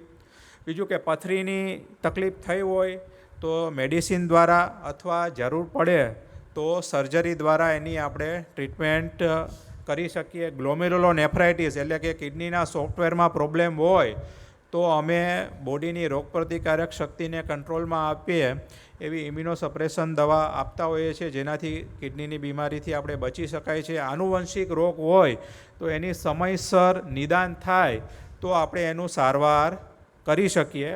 અને છેલ્લા સ્ટેજમાં આપણે જોઈએ કે કિડની આપણી પરમિનન્ટ ફેલ થઈ છે, ડૉક્ટરે તમને કહ્યું છે કે તમારી કિડની પરમિનન્ટ ફેલ થઈ ગઈ છે, તમને ડાયાલિસિસની જરૂર છે. તો આપણે ડાયાલિસિસ નામ આપણા મગજમાં આવતા કે કાને સાંભળતા જ ફેમિલીમાં અને પેશન્ટ પોતામાં ટેન્શન આવી જાય છે. પણ અત્યારે અત્યાધુનિક ડાયાલિસિસની સગવડ આપણા દેશમાં, આપણા રાજ્યમાં કે જે આજે વેસ્ટર્ન કન્ટ્રીમાં, અમેરિકા, યુરોપ, કેનેડા બધે અવેલેબલ છે. સેમ એ ટાઈપની જ સારવાર આપણા દેશમાં અવેલેબલ છે. અને બીજી વસ્તુ કે સરકારશ્રીના પ્રયત્નથી આજે ગુજરાતમાં સંપૂર્ણપણે ફ્રી ડાયાલિસિસની સગવડ અવેલેબલ છે. અને દર 5 કિલોમીટર એરિયામાં આપણને એક ડાયાલિસિસ યુનિટ મળી શકે એવી સગવડ આપણા સરકારશ્રીએ કરેલી છે. આજે અમારી પાસે 40-50% પેશન્ટો એવા છે કે જે 10 વર્ષથી વધારે સમયથી પણ ડાયાલિસિસ કરે છે અને પોતાની નિયમિત જીવનશૈલી જીવી શકે છે. એટલે ડાયાલિસિસની આપણને જરૂર પડે, ડૉક્ટર દ્વારા સલાહ આપવામાં આવી હોય તો એનાથી ગભરાવાનું નહીં અને એના માટે આગળ વધવાનું. અને બીજો કાયમી કિડનીની તકલીફ હોય અને ડાયાલિસિસની જરૂર હોય તો એના માટેનો જે સૌથી ઉચિત ઓપ્શન છે કિડની ટ્રાન્સપ્લાન્ટેશન અથવા ઓર્ગન પ્રત્યારોપણ. કે જો વ્યક્તિની ઉંમર ડાયાલિસિસની જરૂર પડે ત્યારે 65 વર્ષથી ઓછી હોય અને શારીરિક ક્ષમતા હોય અને ડૉક્ટર દ્વારા ફિટનેસ આપવામાં આવી હોય તો એવા લોકોએ ટ્રાન્સપ્લાન્ટ માટે આગળ વધવું જોઈએ.